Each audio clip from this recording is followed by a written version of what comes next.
Good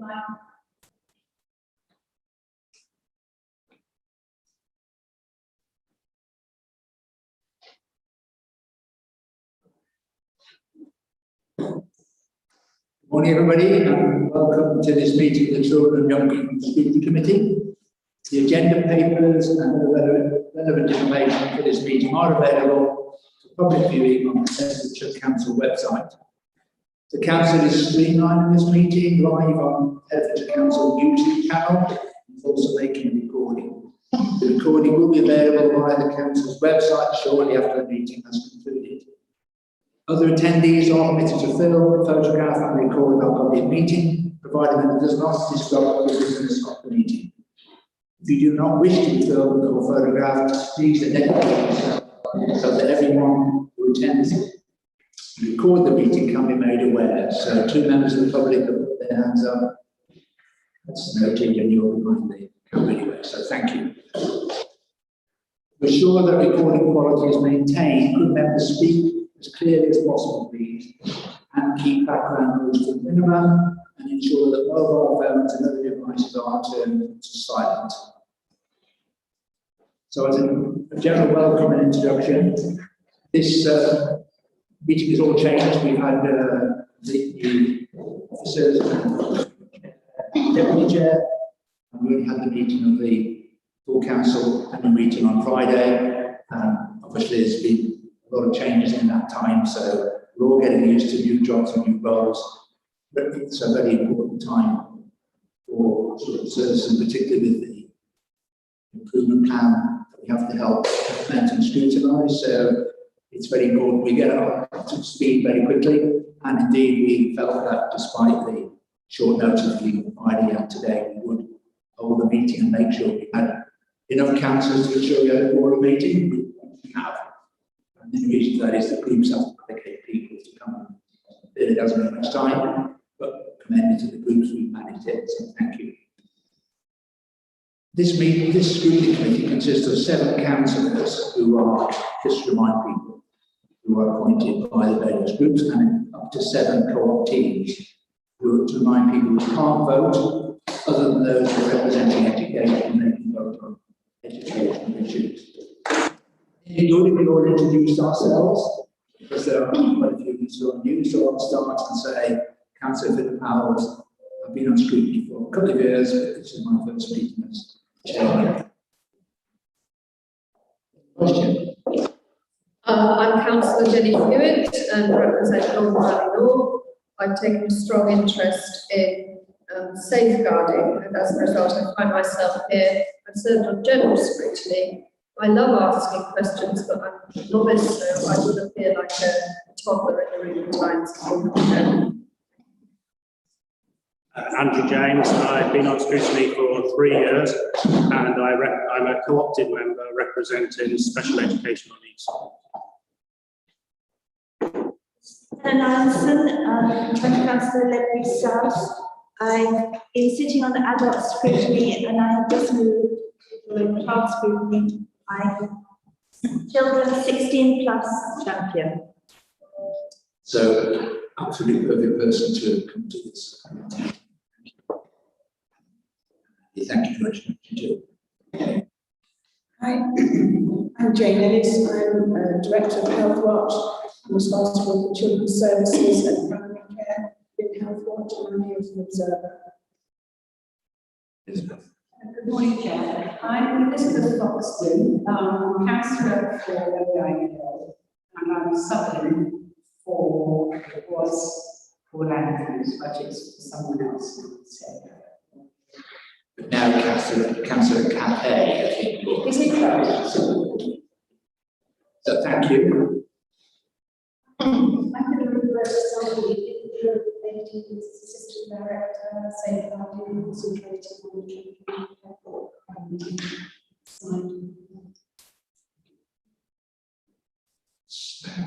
Good morning, everybody. I'm Diana Twinby. I'm the new Cabinet Member for Children's Services, Safeguarding and Corporate Parenting. Good morning, I'm Felicity Norman, and I'm Cabinet Member for Education and Learning.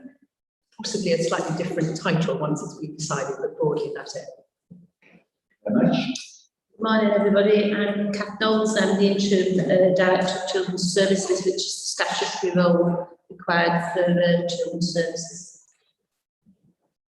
And I'm Sarah Buffering, I'm the clerk for Children's Scrutiny. Also new for this committee from today. So we're all going to be learning together. We have others, I think, attending online. Kate Charlton, I think, is online, is that correct, Jenny? And then we've also got Andy Gill, who's going to be presenting later, Kerry Morgan, and Andrews Ossay, interim head of service for care, experienced children addicts. Is that what it is here? No? Okay. But the key presenters of the reports during the meeting are actually online and there to speak. Apologies for absence. I don't know if we've got, I think Councillor Paul Andrews and Councillor Councillor Mike Jones. Mike Jones. Anybody else aware of any apologies for absence? I say I'm subbing for Councillor Hay. Yes. Yes, she said to her, she has said. We originally told it was Paul Andrews, but we sent her advice to answer the question. You want officially something to come there. So thank you for coming. We needed a quorum, so you helped to make this. No other apologies for absence or substitutes. Okay, item 3 on the agenda, declarations of interest. Do any members wish to declare any Schedule 1, Schedule 2, or other interest in any of today's agenda items? No declarations of interest. Okay, let's move on to item 5, questions from the public. There are no questions received from the public in this meeting. So item 6 on the agenda, questions from the council. And again, there are no questions received from the council for today's meeting. So if we go on to item 7, which is the Children's Services Improvement Plan, this is to note receipt of a non-statutory improvement notice establishment of and involvement and role of scrutiny in Children's Services Improvement Plan. I'd like to call upon the interim head of legal services, Kate Charlton, to please introduce the report. Chair, it's been on leave, so I agreed to introduce it. Kate in joining because I'm conscious it's the first day back with Claire and I of Claire Ward, who is the author of the report. So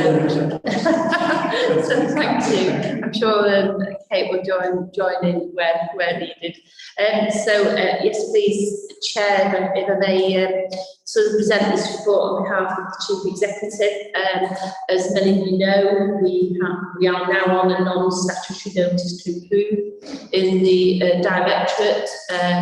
This is around not just the judgment, of which we are all aware of and was very saddened by, but it's also around our failures to improve over the past few years, and in particular improvements around offset findings and other judgment findings. So the Minister was minded to give us this non-statutory notice with all those caveats in. The challenge for us, I think, is that the improvement board is there. A lot of people will be sat on there. There'll be a plan and there'll be a structure, and there will be reporting into that. The DFE advisor, who has been appointed by the Minister, who's Mr. Spadsworth White, will report to the Minister every 6 weeks.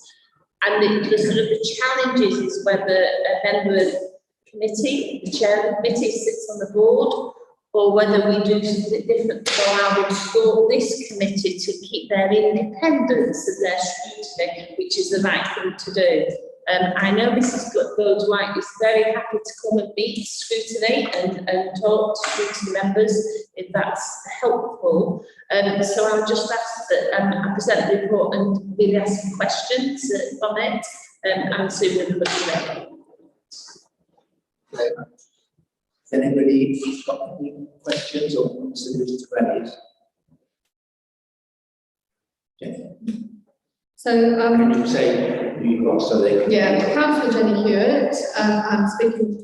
So I'd like to know now if the membership of the improvement board is settled, because I just had a very interesting conversation with somebody in this room who I think would be an excellent addition. So, No, I can say quite comfortably that the there's a proposed, so the terms of reference with the proposed membership is proposed. The board, the first meeting of the board is the 14th of June, and that's where everything will get confirmed and agreed. Yeah. So if there is someone that you feel would be good to be nominated onto the board, then yes, we can is certainly this do the that. right board that should do that? Not necessarily. We can nominate it here and we can take that away. That's not a problem. Would you? Yes, I would. Would I like to nominate this lady that I've just met, who's the Jane Ellis. Jane Ellis and Health Watch. Health Watch. Yeah. I think that will be an excellent addition. Yeah. So Kate, I think we can take that forward and add to the. Yeah, I would agree. Take that forward and recommend it. Yes, please. Thank you. Thanks. And the plan's still in progress. Can you tell us a little bit about, just verbally about where we are? So, as you know, that I arranged for or commissioned a independent review of the services, which was undertaken by 2 HMI inspectors. We're just finalising the outcome of that review, and that will form priority actions into the improvement plan, what our priority actions will be, and then that will inform a wider plan that sits behind that. And so we are hoping to take that to our staff so that we can tell them the findings, which might staff need to hear what was found. It will then go through the management board, and then of course it will come here so that you can see the findings of that and how that then is linked to the improvement plan. Have we got just time scale? Well, it has to go to the improvement board on the 14th of June. So the report will go to the improvement board on the 14th of June, and they will agree then the proposed priority actions, and then the what the action plan should look like. We're in the process of shaping that. We've had a number of suggestions from the DfE advisor of what that action plan might look like. Often my experience is you have what we call a plan on the page, and then sat behind the plan is the more granular details of the step-by-step of what we're going to do, and using scrutiny, improvement board wants sort of the higher level plan with the clear milestones, time scales and outcomes. So that's what we'll come to yourselves and to the board, but it does not mean to say you cannot see the granular detail of the plan behind that if that's what we wanted to do. So the 14th will set the time scales and start setting that planning process. I would like to just reassure scrutiny though that we're not waiting for 14th. We've been doing quite a lot of work, as you can imagine. We're in the process, and we have now got our identified team to do the quality assurance audits, which is an external audit, which the chief executive and I wanted. And that means every single case will be reviewed that's open to children's services. On top of that, we are still working with care concern cases. So this is, if you remember, when we did the extraordinary council, we opened the care concern line to allow, and there's due diligence being done with those, where we've personally contacted people who have given us their names. Not everybody's given us the names, so where the names have been given. We're working closely with our corporate colleagues in complaints, because some of them genuinely are seen as complaints and managing through the complaints, or we're managing them through a learning exercise. So we've made contact with everybody, talked through how best and what they would like, and then we will then progress that. And again, that's work that will come into the board, and then we will be working here, those findings and outcomes of what we've been doing. So inevitably, I listen to you and then questions come up. So when one of the major problems has been, as far as we can make out as councillors, is that the record keeping has been inadequate.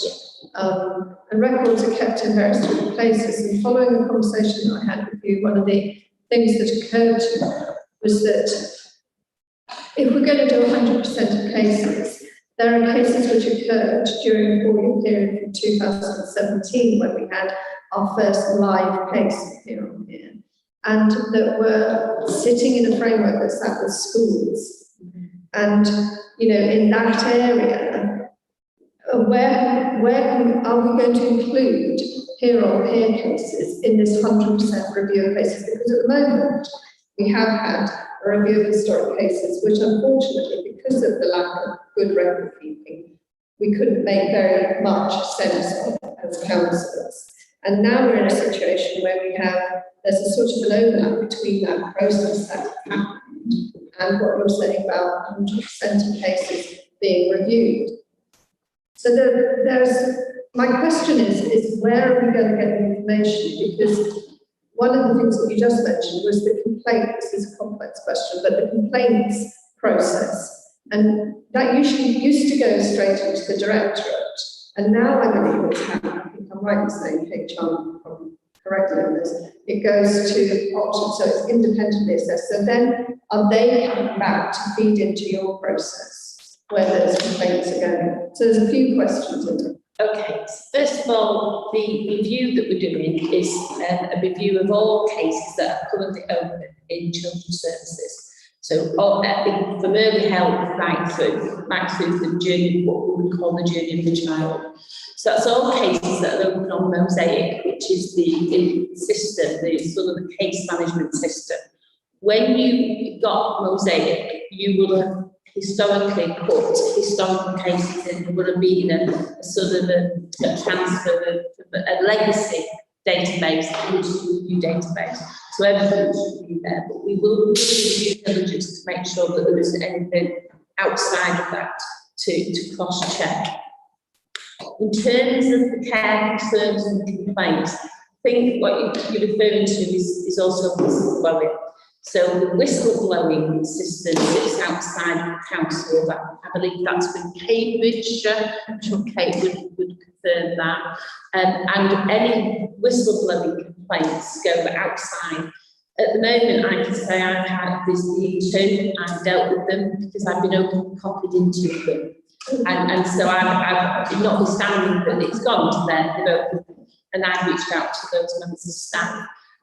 So we are triangulating everything because we know, because the other route also is the councillors themselves get something and that comes through. So that's why it's being managed through the assurance team alongside our corporate complaints, Anthony, who are then coming together to make sure we're not losing anybody, to make sure that we're capturing everybody in a holistic way and managing it how we need to manage it. So I think that's sort of that bit. In terms of the peer, then any cases that we will be reviewing will include any peer-on-peer cases, and we will be looking at school systems to see. The thing with peer-on-peer is, and I know we're going on to this later on, but the thing with peer-on-peer is that it should be open to children's services anyway, because it is an abuse, an alleged abuse of the child, therefore it should come through the MASH, it should come through that process.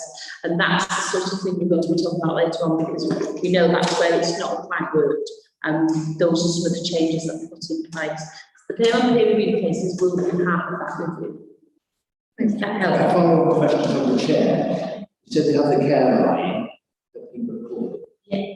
Are they from existing cases, as you say, this improvement was looking at open cases, or we suspect there may be other cases that come to light? Are people bringing this potential new cases that would be then added to the open cases? Can you explain that? Yes, so it's an email line, it's not a phone, so the email in their concerns, it's called care concerns, and it's a mixture, so some are current cases and some are historical closed cases, so we're looking at both.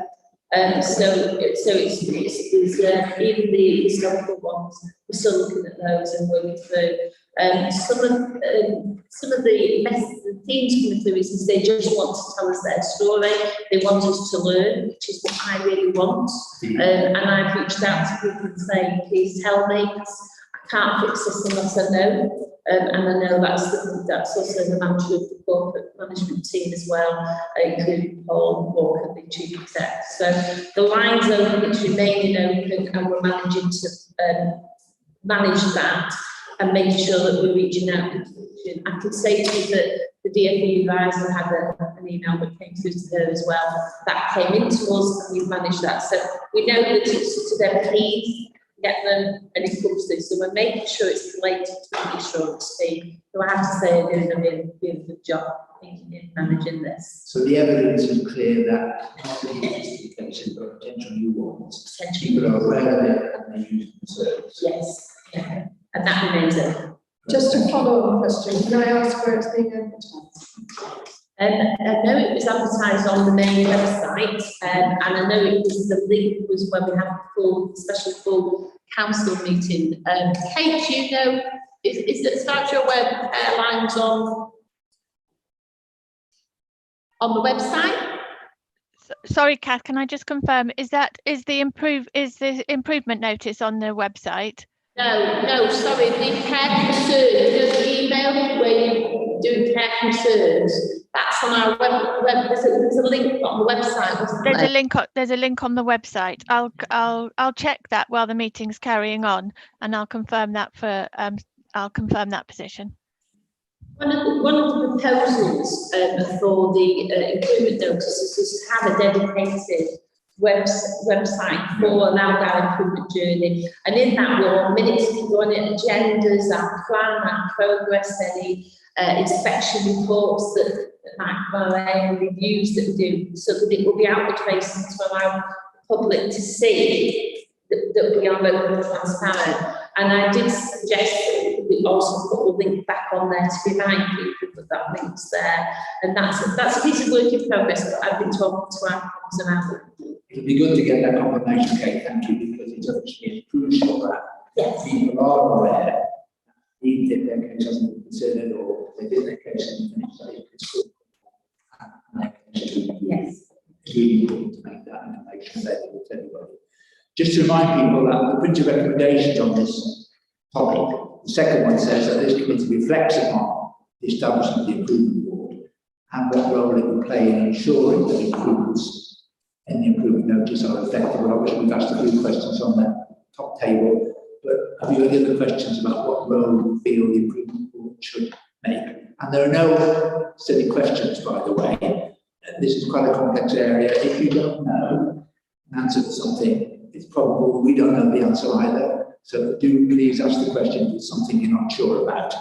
So anybody got a question they'd like to ask about the role of the improvement board, whether you're a member or come up to you.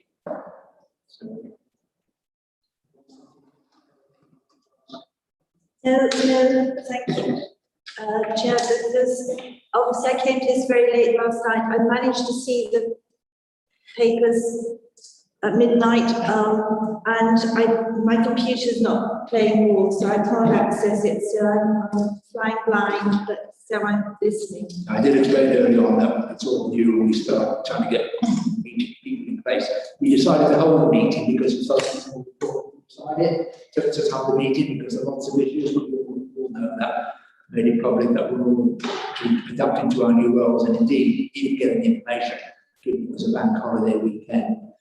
And Elizabeth, not putting you on the spot, but presumably you'd say the same, you're standing in for somebody, but there might be a sort of question which you might be asking. You're okay at the moment. And Andy, you've been on the committee, you know, a year or so you comfortable with what's happening? Okay. The third item on the recommendation is that the committee provides views of whether the chair is scrutiny, who's a member of the improvement board or not. Kathleen, you'd like to give us the pros and cons of that so we can have a debate about it? In my experience, I've seen committee chairs on the boards and I've seen them not. Some prefer to have that arm's length and we prefer a sort of structure where they perhaps have a more bespoke session around improvement so that it doesn't get in the way of the business as usual of the scrutiny board, but allows you that independent arm. So there's benefits either way, you hear it first hand, but then the rest of your sort of colleagues don't. And so, you know, if you had a sort of, I think it was thought in the past really around when we sort of have the usual scrutiny and then some additional scrutiny citizens in. It is just a spotlight scrutiny on the improvement board that almost follows past the monthly improvement boards. So you can see what the papers that go to the improvement board come to that spotlight, and then you have that opportunity to do your own digging and deep diving. So there's no sort of magic, yes, which is the best. It's entirely what you feel. You will get it first hand, or vice chair if she deputises on your behalf. But then the rest of them don't hear quite the minute shine. And sometimes there's a benefit of having those extra meetings in, which I know it feels a lot for someone like me to say, I'm happy to have an extra meeting. It's so important. It doesn't, you need to do that because the papers would be what went to the board and the plans, so in the report would go. So it would be the same, but then you would have your own opportunity as a group to look at that in a bit more detail. So you wouldn't make a recommendation either way. No, I think in fairness, it's sort of really your call whether you feel that that's. And I have been in boards where scrutiny chairs have sat on the board though, so yes, it has. Well, we have some current members to make their views. Obviously, vice chair. What would members of the committee or co-optees feel about whether the chair should be on the panel? I think it would be useful. You think it would be useful? I'm very guided by what Kath says and what she recommends, because she knows what she's doing. But on balance, do you think the chair should? Well, I get the feeling that Kath would think it's probably not. I think what I've said is that you can have. I have experienced scrutiny chairs being on the improvement board, but I've also experienced some scrutiny chairs who prefer to keep that independent arm, this is what this committee is, the independent holders to account, and you don't have that same balance on the board in that you can hold to account, but DFE advisors chair. So you're not recommending one way or the other? No. Danny, do you want to propose? Yeah, but I think you wanted to speak, that's okay. Got what, sorry? Andy, you wanted to speak, if that's okay. Oh, yes, of course, sorry, I couldn't see Andy, please do make a comment. Hi, yes. I just really wanted to pick up on the really helpful point that Kath was saying around the role of the independent assurance team. So we've appointed 4 people independently, not only to do the work around cases of public concern, but colleagues will also be reminded of the fact that coming out of the court case there was serious concerns around the quality of what's called special guardianship orders, which was very relevant to this particular case. So to assure members and officers across all services, that team has also been auditing all of the cases that are currently in the court arena where guardianship order has been recommended, or cases that were heading to court. And they've done a really good job actually for us in terms of just assuring there were particular issues and picking up on those issues early, as well as identifying cases of good practice. So again, just to be clear, special guardianship order where there is an application from the court or family members or other carers to take on parental responsibility for the care of children. Hope that was helpful. Can you say, balance you support caring of the panel? Can I crazy what you was just saying? Yeah, Andy, you broke up a bit, so I'll just Thank you. phrase what you. Yeah, thank you. I'm struggling. I have to say, colleagues, I am struggling to hear the conversation because of the poor quality. Yeah, say this end too. Thank you for that. Yes. So I think in fairness, Andy was talking about previously around the assurance work that we were doing, and there's additional assurance work that's been undertaken, which is the assurance team have been looking at special guardianship orders section 20, which was in judgment, and so they've been doing due diligence on that. And in particular, the special guarantee board proposed to go to court, and in some instances we've halted that and reviewed that decision and gone back and reassessed that, which has been, that's a good due diligence of those. So that's a positive, as opposed to just keep letting these go into the court arena and we end up with more cases like we had with the judgment back in March. So when you think about the scrutiny committee and your role, you want to hear all about these different things that's happening, which is what the board will do. But it's around the balance for you is whether you feel as a group you need to do that together, or whether you can still do that, but you can still sit on the board. There's no one way or another. I'm not sure what Kate's take on it. Kate might be a good HR. Let me ask the other members of the committee. Yeah. And then ask Kate for really important. Elizabeth, I know you'll come independently, but what would you be asking? Yeah, that, It's hard, I know. I'm sure. Okay. Yeah, you think? Well, I would go with your recommendation. I know you've said either way, but yes. Can I make a suggestion that you attend on the first board, meet Gladys, and then make a decision whether you feel you want to continue to attend, and then work back. Good suggestion. That might be a suggestion. I was going to make that suggestion, and perhaps 1 or 2. Yeah. But can I just be really silly and say, I don't understand about special guardianship orders. Does anybody else completely understand about it? It would be helpful. Yes, just to explain. So a special guardianship order. So when you've got a child that's in care, the child is usually in care under a full care order, which is a section 31 order. And you can have a number of outcomes for that child. They could be adopted, they could be reunified home to the parents, they could be right for them to remain in care because that's in their best interest and their welfare. They could be what they call a kinship care arrangements, where they live with a family member or an extended family member, or there's a special guardianship order, and that order gives the PR to their current carer, and that current carer could be a foster carer. And it's a recognised order in courts. A lot of foster carers who have cared for children for a long time and have been constant in their family have gone down the special guardianship route because they can leave the child in, they have that sort of connection with the child and they want to give that child stability.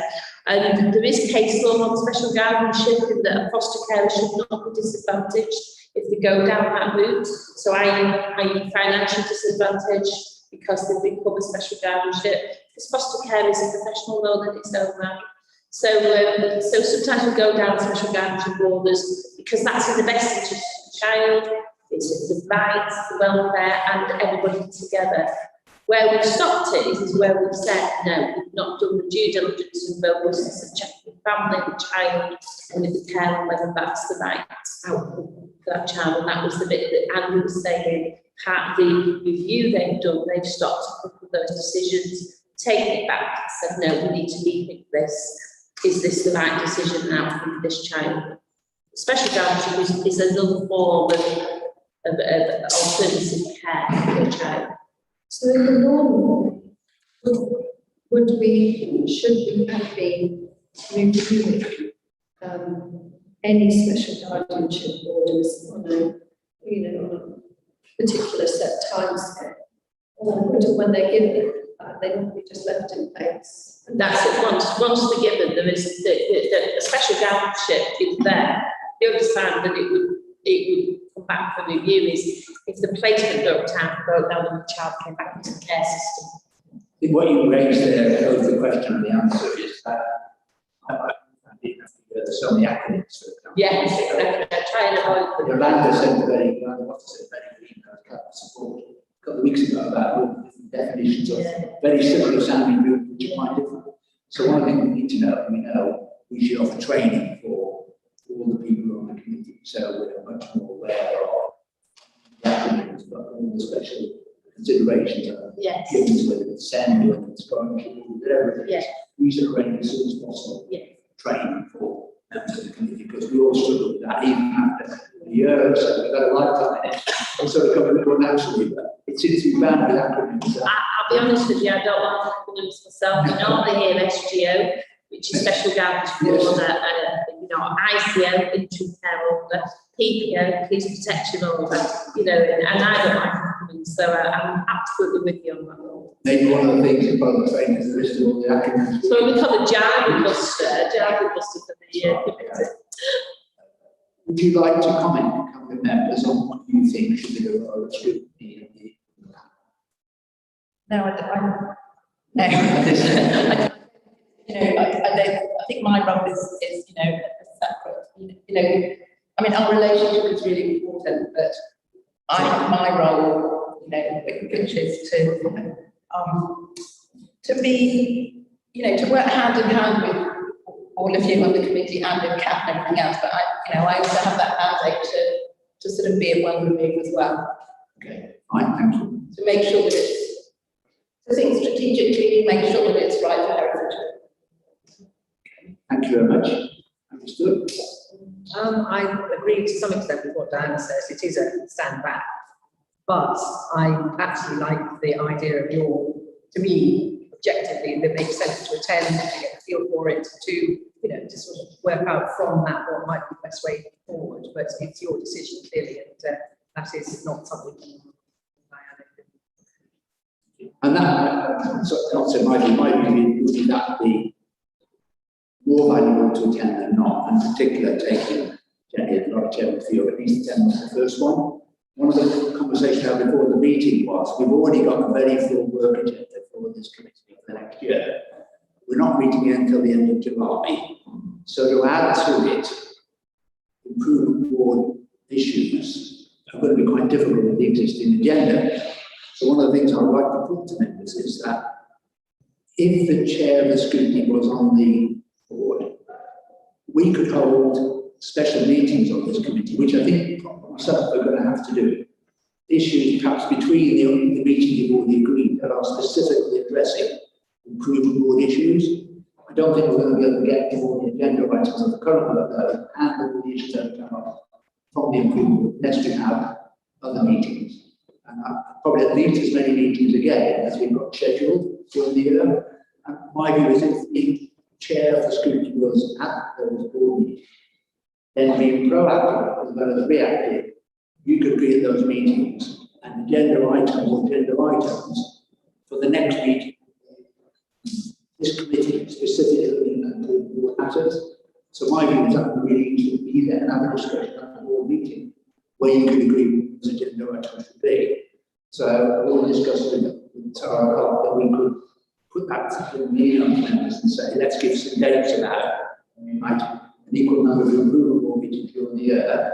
So they're all in place and have to be publicly as well. So as part of this conversation, I'd like panel member, committee members' views on that. Do you agree? That probably is the way we're going to handle business, that we should have other meetings and we suggest some dates for them and then put them to the board, and then the chairman sits at the board. So the chairperson, sits on the board.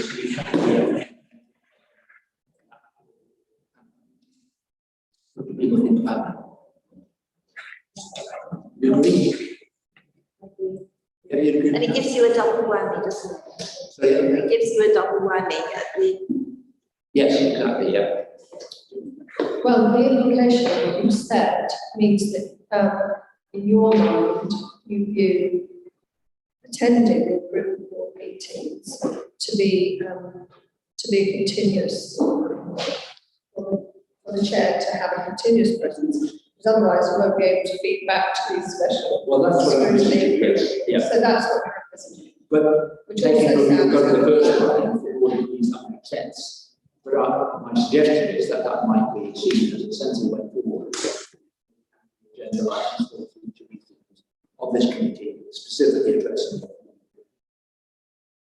And I certainly think the DFE advisors would like to help you with that, because she's very experienced in former DCS herself, and she's familiar with managing boards like this. So think meeting her and having an opportunity to meet with her and talk about how you can still manage your role as the independent scrutiny of the, and it just a couple of, I think that might be useful for you as well. So we all agree that we say Chairman attends the first meeting of the board with a view, possibly attending more, so that agenda items for future meetings of this committee, which are focused specifically on improvable matters, and that we agree a set of meeting dates, potentially around precedent matters, will be the way forward, and we take the independent advice to go whether that makes sense for Yes. or not, being a long term thing. Would everybody agree that would be a suitable recommendation to carry forward? Yep. Can I just check, we need a minimum of 3 at that meeting? Oh, no, yeah, committee meetings. Yeah, and these special improvement boards that we need to do. The additional meetings of this committee, but with the agenda being around approval. That's what I'm suggesting. So it would be a properly formulated meeting with a forum of councillors who can vote, and obviously other people like Peter invited to attend in exactly the same way. But that we have additional meetings. We happy with that? Move forward then? Okay. And the fourth item for consideration recommendation that the committee agrees to develop a new approach to scrutiny and their role to use best practice of other authorities to have had improvement boards in place. So That's the bit. do we know what the is? And I'm going to make a recommendation that we actually get a list of authorities that we can use a committee that we use as examples. Yeah. Do you agree that makes sense? Yeah, I think so. I think, Kate, we are talking to the LDA, are we not, to source some improvement boards and the scrutiny? Yeah, she's nodding. Oh, but she can hear very well. Yes, we are. So recommendation is, who would be the person, one person to us to recommend? Well, I guess the DFE advisor, she sat on a number of boards, so she knows a number. So it absolutely makes sense to suggest how about this, how about that. But the local government association, which is your LDA, and they also will know where the improvement boards are and where scrutiny committees operate differently. So we can just do a mapping exercise, identifying different options for you then to have that balancing on. Some that attend, some that don't attend, and some manage the improvement agenda slightly different. So we can certainly do that as an option for you. So should it be at the next meeting that we decide which 2 or 3 maybe authorities we get further information from? So it says we should adopt a new approach. We should so that's practice. Do we agree that the next meeting in July will be an appropriate to discuss which authority will work with and put together a new approach based upon, I don't know how many there are, and if there's 7 or 8, we might pick 2, that would be difficult to something like that, but obviously we do need your appraisal between us. Agreed? And if the latest, the next meeting, we should look at that as an option. There is an item on the agenda which talks about the same issue, so we can be. I'd also like to say that we've been offered at the advisory council meeting, should we agree, we should issue a formal invitation to the advisor to come to our next meeting. Yeah. Whether it's an improvement board on which we agree to the email process or the one in July, we invite you to come to either one of those, depending on which is available. Yeah. Would you all agree with that? Okay, so you agree with that now. Can I ask one final question? I'm presuming that the special improvement on scrutiny meetings will be public. Yes, yeah. That's one more question. On the draft membership, you've got a primary school representative and a secondary school representative. Will these be teachers, head teachers, governors? I think is Kerry on the line? I think it's the Yep, I can. forums. I think it's your chair of different forums. Kerry, can you just confirm the representatives and school? Yes, I can, folks. The primary school representative will be Emma Shearer from Riverside Primary School in Hereford, and the secondary school representative will be Sue Gaston head teacher at Fairfield High School in the Golden Valley. Okay, and is there a special needs school representative? That we did consider that. We've got 2 special needs head teachers willing to contribute, but we haven't quite decided which sort of special school would be of most use. In short, there's a level of expertise around safeguarding in Westfield Special School from Nikki Gilbert, who's the head teacher, but there's also a level of interest from Bars Court head teacher, name's got Lisa Appleton, and the 2 of them are meant to be talking to each other to see who could attend most regularly.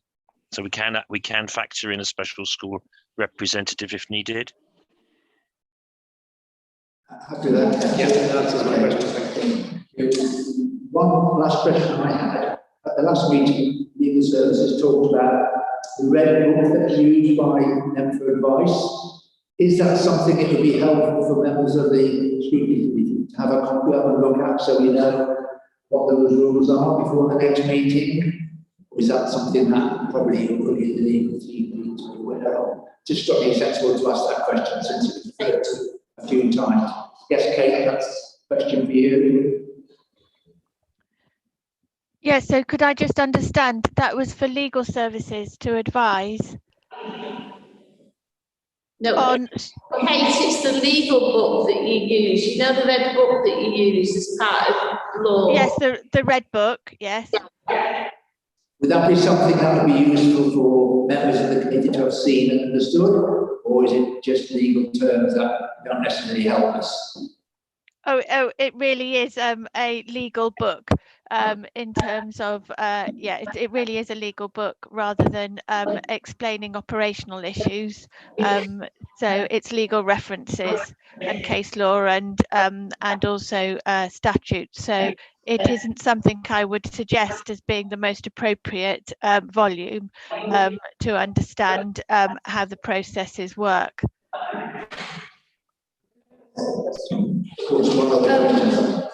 Yeah, I absolutely understand that without a legal training, that it's sometimes very difficult to understand legal documents.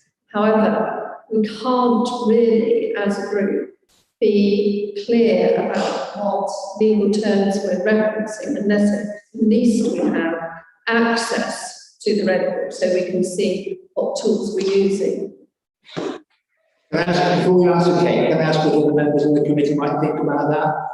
Do you think it would be useful to have some input in or knowledge about what those references are? I'm a magistrate who specialises in family court. Yep. So I do have quite a bit of experience of SGOs and interim care orders and that type of thing. So I do have some. So do you think it would be useful for us to have a copy of that so we know what the legal terms are? Yeah. Helen, what do you feel? Yes, but I would be very minded to take advice from legal people because. Elizabeth, I know standing in, what do you feel in objectively about the views? Possibly. Possibly. I think the evidence is that probably it would be quite useful to at least see what the reference says. If that's something we could arrange, please. I think, Kate, if I could just add, I don't think she can hear it. This is a huge. Yeah. Oh, is it? It's an online, we've got it online now, and it's constantly updated. And what Kate was trying to say is that it's around what's the current statutory law, and also what's the latest case law, and that literally changes every second of the day. So that when solicitors are in court and then making an argument, they can have the latest and they've got access to it. So it's when we talk about red book, it's not sort of a book. It's a metaphorical sense of it, and then you would know this, wouldn't you? It's huge, and I do know that we've invested in the online one so it keeps up to date. So I think the simplicity of saying, would it be a benefit for you to see it, is probably you then need to, we talk about jargon and acronyms, that will be full of it. And sort of all the different laws. So I'm not wanting to put you on, maybe that Kate and the team could perhaps give a crazy on the sort of things that come into the book that help you understanding. It's a subscription service. It is a subscription That makes it service. more complex. Yes. Yes, if something like that, Kate, if that would be possible, I think that would be really useful getting the feedback from members. Chair, if I may say, we are more than happy to to help members understand what the law means and how it is applied in these circumstances. Kath's helpfully given a very good summary of what the Red Book is. That's just a term we use for the access to the online service and the updated service we have as lawyers. But we're more than happy and to help members understand what particular the legal terms are, and actually build up a almost your own working copy of what how the SGO has to be applied legally, by way of an example.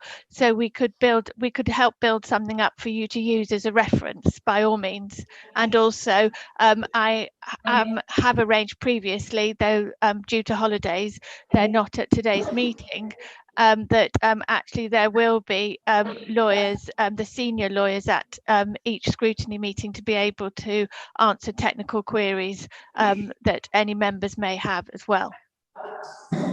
Okay, that sounds good. I'm taking Councillor Newton's point about at least being aware of the sort of key legal issues. And maybe we should, not maybe, I suggest we should include that as part of any training and induction that we go through. The sort of summary that you talked about, that could be part of part of the training content. Yes, so again, we can include the training content as well. I think if I've heard that correctly, so we could. I'd be more than happy to take recommendations from the committee in terms of what you would like us as a legal service to provide you as members in understanding the various elements of a journey of a child, and we can include, as I said, various briefings, written briefings, and also training. Okay, that's great, thank you. Before we move on to the next item on the agenda, is there anything else committee members or colleagues would like to raise under this improvement plan agenda item? Okay, let's move on to item 8 then, which is looked after children. Oh, I thought we oh, to vote on. Oh, I see, yes, sorry, you're quite right, yes. So we've got a list of recommendations and we've added to them. Do you want to read them out? So we know. Yes, I'll just check. So in the report as provided, you've got a recommendation that the improvement notice be voted. You've reflected upon the establishment of the improvement board.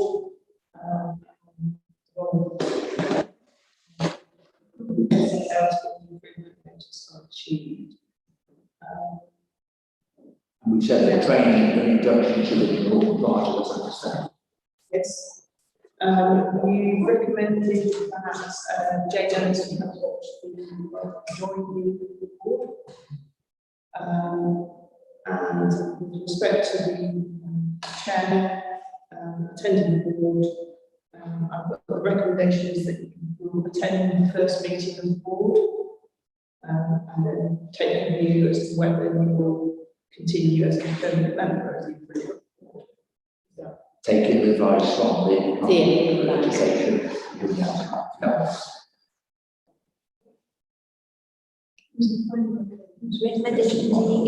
Yes. Yeah. We recommended that additional meetings of the scrutiny committee be added to the work programme to deal with improvement board matters.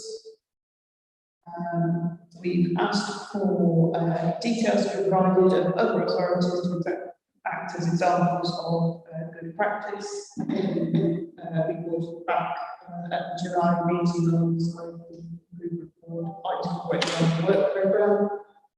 And we have a recommendation to formally invite the improvement advisors to attend future scrutiny. That's well captured. All agree, all those in favour of accepting those recommendations? Proposal and second. Oh, yes. All opposed to the chair? I'll second. Councillor Anderson, second. All those in favour? There's 4 of us in vote. That's unanimous. To remind me that, just formal point to approve the recommendations. Right, now we move on to item 8, looked after children's performance report. And this is to update the scrutiny committee about progress in relation to the local authorities' corporate parenting duties and to answer any key questions. I'm now going to invite Louis Brooks, who is our interim assistant director of safeguarding and family support. And I think it was the service for care of restricted children and young adults. One of those jobs. Helen is the interim assistant director responsible for the looked after children's side. Okay. We have a Jamie Lawrence manages the safeguarding, child protection and marriage side. So we've just okay, thank you. But you're going to present the report. Thank you. Helen, you're going to need to name your voice, but very softly spoken. I don't like shouts, please don't. That is one's got a good northern voice like. Pretend you're shouting and we'll hear better. So, okay. So I've been asked to undertake a report, and because I'm fairly new in post a month, 5 weeks in, I thought the best way to do this and to undertake this is to look generally and to write about the corporate parenting principles, which is in the report, and then to give you a snapshot of where we are at the moment in children's services around some data and some key figures. There is also a presentation that's attached to the report, which I presume that all of you have seen. So I'm very happy to answer any questions. If I just pick out some key highlights, I think that would probably help. And then obviously it's open to the committee and then I can answer as many questions as I want. I've suggested that I bring a much more detailed analysis back in September, and I'd welcome the committee being able to actually inform you exactly what information you would like for that report. So I'm going to start by looking really at corporate parenting principles, and since I've been in post, I've met Councillor Norman, and we've been looking at corporate parenting in general and how our corporate parenting actually works. So that's a piece of work that's going on alongside this report, and we will be meeting in a couple of weeks' time around that and to look at workshops around corporate parenting and the role of corporate parenting and our responsibilities as corporate parents going forward. So there's a very clear benchmark, a very clear understanding around that, and I believe that dates have already been set around that. Obviously, in the report, there are 7 principles of corporate parents that we will be abiding by and will form part of our workshop. And then I went on and I looked at a snapshot of our children in care. At the moment, even though the report says that 320, the last report was 318 children in care. That is slightly higher than what we call our statistical neighbours, and for many different reasons that can be. It's not always negative. We might have different needs within our area than what some of our statistical neighbours have. But we are what we call 88 per 10,000, we should be around the 67 to 70 mark. And that's obviously work that Council, DCS and I and the unit will be looking at. And a lot of that might be around actually work around early help and what we used to do at the front door, and preventing children coming into care, rather than around necessarily the children in care. We also looked at around placement stability. We're looking very much at our fostering service at the moment. We know that the fostering service is part of the judgment. We know there's a lot of work to do within the fostering service, and we've appointed people to come to work. Last week we appointed a team manager to the fostering service as an interim, and she will start this week. We know that to actually look at fostering in general, we need to do a complete analysis of where we are in the fostering service and around the whole of our looked after children in care population. and do much more of a deep dive. And I'll be working with our commissioning group and initially Richard around that. And so that work is actually starting. It links into one of the transformation projects that we're doing, undertaking around fostering as well. Our project manager for that is also involved. So there are key pieces of work going on outside this report. I think the later data will be able to feed back then much clearer information about our findings on that work and what we're going from that. So at the moment, obviously, we've got 318 children in care. We've also worked out that most of our, 55% of our children are with our own in-house fostering service. Now that's either through a friends and family, connected persons arrangement, or they're placed with our own foster carers. The rest of us are an independent market, placed at home, and there will be many different reasons, be out of residential. There are different ways in which permanency happens. What I would say is that our placement stability isn't very good at the moment. It's certainly higher than the national average and higher than our school areas. It's an area of because what we know is that it's very detrimental to children to be moved. Children do far better when they're in a nurturing environment that is stable and they can access the same school and they can have the same education. So what we are looking for is Hereford placements for Hereford children where possible. It's not always feasible, and that they go to Hereford schools. That is far better for them. We don't want to restrain our children from all their family and all their friends by placing them quite a long way away. It's also, from a perspective, a management perspective, it's not good for our workers to spend hours and hours travelling to see one child. It would be far better for our children who are local and we're able to provide that local support and wraparound support. So that sort of was mainly where the key highlights. We went on to say what areas most of our referrals are coming in from. And that's quite important because we need to look at those areas and to look at what is in those areas and why the referrals are higher in that particular area. So we've done that on sort of heat map. And obviously there is going to be a lot further work and a lot more work with the early help in that area to see if we can't strengthen some of the services in order that we can meet needs at a much earlier point. What we don't want is leaving this so that children then come into the care system. Once they're in the care system, it is quite difficult to get them out.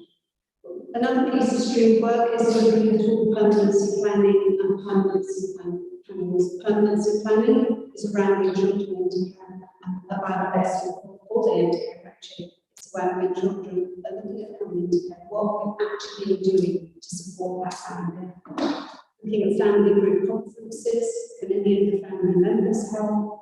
And then for the end of care, to track very carefully whether we can get those children out of care very quickly. Is there any alternatives and what support would be needed? And still sometimes get children either back home or to go into an adoption placement if they're very young, or to go to foster to adopt. What we want is children permanence. We don't want children drifting within the system. And that is one area that we are noticing that there has been drifting away in decisions made on children's lives in the past. So, I think that sort of brought it into a snapshot for you. I'm very welcome to take any questions, and I'm also very welcome, very happy to accept any sort of ideas of what you would like or what would be helpful for the committee to see in the next report in September. Thank you very much. Questions from the committee? Yeah, I'm interested, there's a couple of things, I'm not sure there's more than that, but initially, the permanency plan, I'm interested to know if that's a new item that we're creating, there wasn't one there before. But I'm also interested in the demographics because I'm just thinking about South West Herefordshire, which appears to be an area where a lot of looked after children are rising, say that, And I'm wondering what, you know, thinking, I'm sort of asking this question of Kerry as well, what children's services, you know, like children's hubs or whatever, or early help hubs, exist in that geographical area of the county? Is that some sort of connection that you're making? I think if I may just to come in on this one, I call these heat maps. Yeah. And it's something that's been absent in the past. So the creation of this is your first time. You actually see where the two. But the next question I've asked is the so what question on what was the precipitating factor for these children? Why, how, you know, what was the reason that they came to care? Was it mental health? Was it, we call it the toxic trio, so drugs, alcohol, mental health. So what's the reason behind it? And once you know that breakdown, so that's the next breakdown. What services and resources do we have? And it's not just around the early help resources, it's around partnership resources. How are partners helping? Because this is not just around the council, this is so, you know, the child's got to a crisis, so it's ended up in the statutory system and into the care system. But what preventative measures from even from a sort of a, you know, a universal health offer, if you know, to stop some of this, that we can do, where our intervention, our early help hubs can work.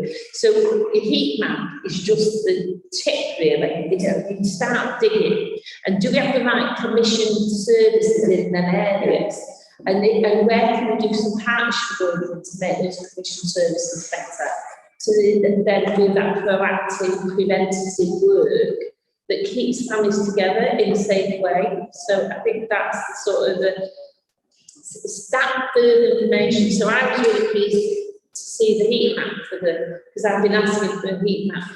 I'd be interested, one of the questions I've asked for because of this, so my own interrogation is, how did these children that came to care actually pass through the child protection system, the child in need system, the early help system? How many went through those stations? Because if you think of the journey of the child, that can be a long time in a child's life. So they've gone through all this and we've still not managed to do what we need to do. So again, we need to understand why, where did that not work? Or have they just literally leapfrogged straight into the care system? And if they've leapfrogged straight to the care system, again, there's a fact there paying our partners. Why has it been allowed to get so bad that we've had no option but to go in and remove the child from their parent, if that makes sense? So there's a lot more in this to dig under, which I'm digging and asking for. So I was really pleased to see the feedback because I remember asking this question about corporate parenting. Well, how will I know if they're really looked after children in my ward? And there wasn't an answer to it. So I'm very relieved to see that. Thank you. Yes, I agree. Very reassuring. Does it include an analysis, because it's still in there, how many of those went through the early years when it came into care? Is that how it sort of say? I think that's the bit that we still need to do. So this is this is a real move in the right direction in providing the heat map and where are the areas that I would call the hotspot point areas. So what do we need? What do we know about them? And again, that early years groups and what the ages, how predominantly how old children in South West Hertfordshire that are coming in, what age are they coming in? Are they older or the little ones? And if the little ones again, so there is a lot more deep dive analysis that I think the committee would really appreciate seeing. It's certainly something I'm asking for, not as part of my management group, but I definitely think it would then, because then that's around whether we're getting it right in the right places and where do we need to focus differently. That'll come back to us in future. Well, in September we'll be in September we can bring back that detail, because that's work that I'm still working on now. I noticed in item 13 it says that you're looking into, say 14, you're looking at the challenges and factors contributing, which is what this conversation is. Yes. Okay, thank you. Any other questions, Madam Finance? Point you'd like to raise? Can I just ask two things? One is there was a report on the radio today about children slipping through the net because of COVID. That's obviously another issue. And also, is there any interaction with the independent fostering agencies? I'll let you answer the independent fostering agencies and I'll answer the COVID net. I think what you're going to see is we come out of the roadmap. I'm saying when we come out of the roadmap, not if there's another 21st is a bit dodgy at the moment, but when we come out of the roadmap, we have more and more children coming back out and into school. We anticipate an additional influx of referrals into the service, and that'll be to see, and that's around their emotional mental health well-being, especially teenagers. So we are very acutely aware of that. We are talking to CAMS around additional resources in the schools in particular. So there's that early reach to young people who may have struggled and may have witnessed things that they've not shared, but then they start to share as they settle back into life in school and feel safe and secure. So what we've not been able to say for sure is the impact COVID's had on young people. Some have come to our attention because good neighbours have identified concerns and referred in, and we've acted. Some haven't, because it's remained hidden. It's the hidden harm we're talking about, and we won't know that until that emerges. And I think the more we're opening schools around talking to children about their experiences of COVID and all that, then we might start getting more out to the front. But you can never say 100% because we're waiting for the children to tell us. If they're known to us, then that's different. We have a plan. But some of these children that are not known to us. And therefore, how are we making sure? And this is around the universal services. Again, because of the restrictions for some of the universal services, they've been drawn in to do other things around COVID, may not have had quite the same reach with those children that would just be accessing universal services and not necessarily be in the statutory arena. And that's where you've got, that's where you need to be alive to the fact that more children. Thank you. Any other questions from anyone? So we should answer the fostering. Oh, sorry, yes. You asked a question on the fostering agencies. We do use IFAs. We rely quite heavily on IFAs at the moment. We are working alongside some of the others, the acquisition team, which Richard Watkins and Paul had a meeting last week about this. Because one of my questions was, rather than place children in expensive residential provision, which we've done in the past because we haven't had any fostering beds, could we not block book as a measure while we hold our own fostering service up, some like independent fostering agency beds? We also need to look at block booking independent fostering agency beds around emergency provisions, because what we have found in the past is some children are bouncing into care without an assessment and assessment beds that would probably prevent them going straight into a residential, very expensive bed, and we know that sounds terrible. So we are working with the market, but we've just got to really do that desktop analysis first to really look and see actually what we need. What is it that we've got? What do we need? What's the demographics telling us? What's data telling us about children?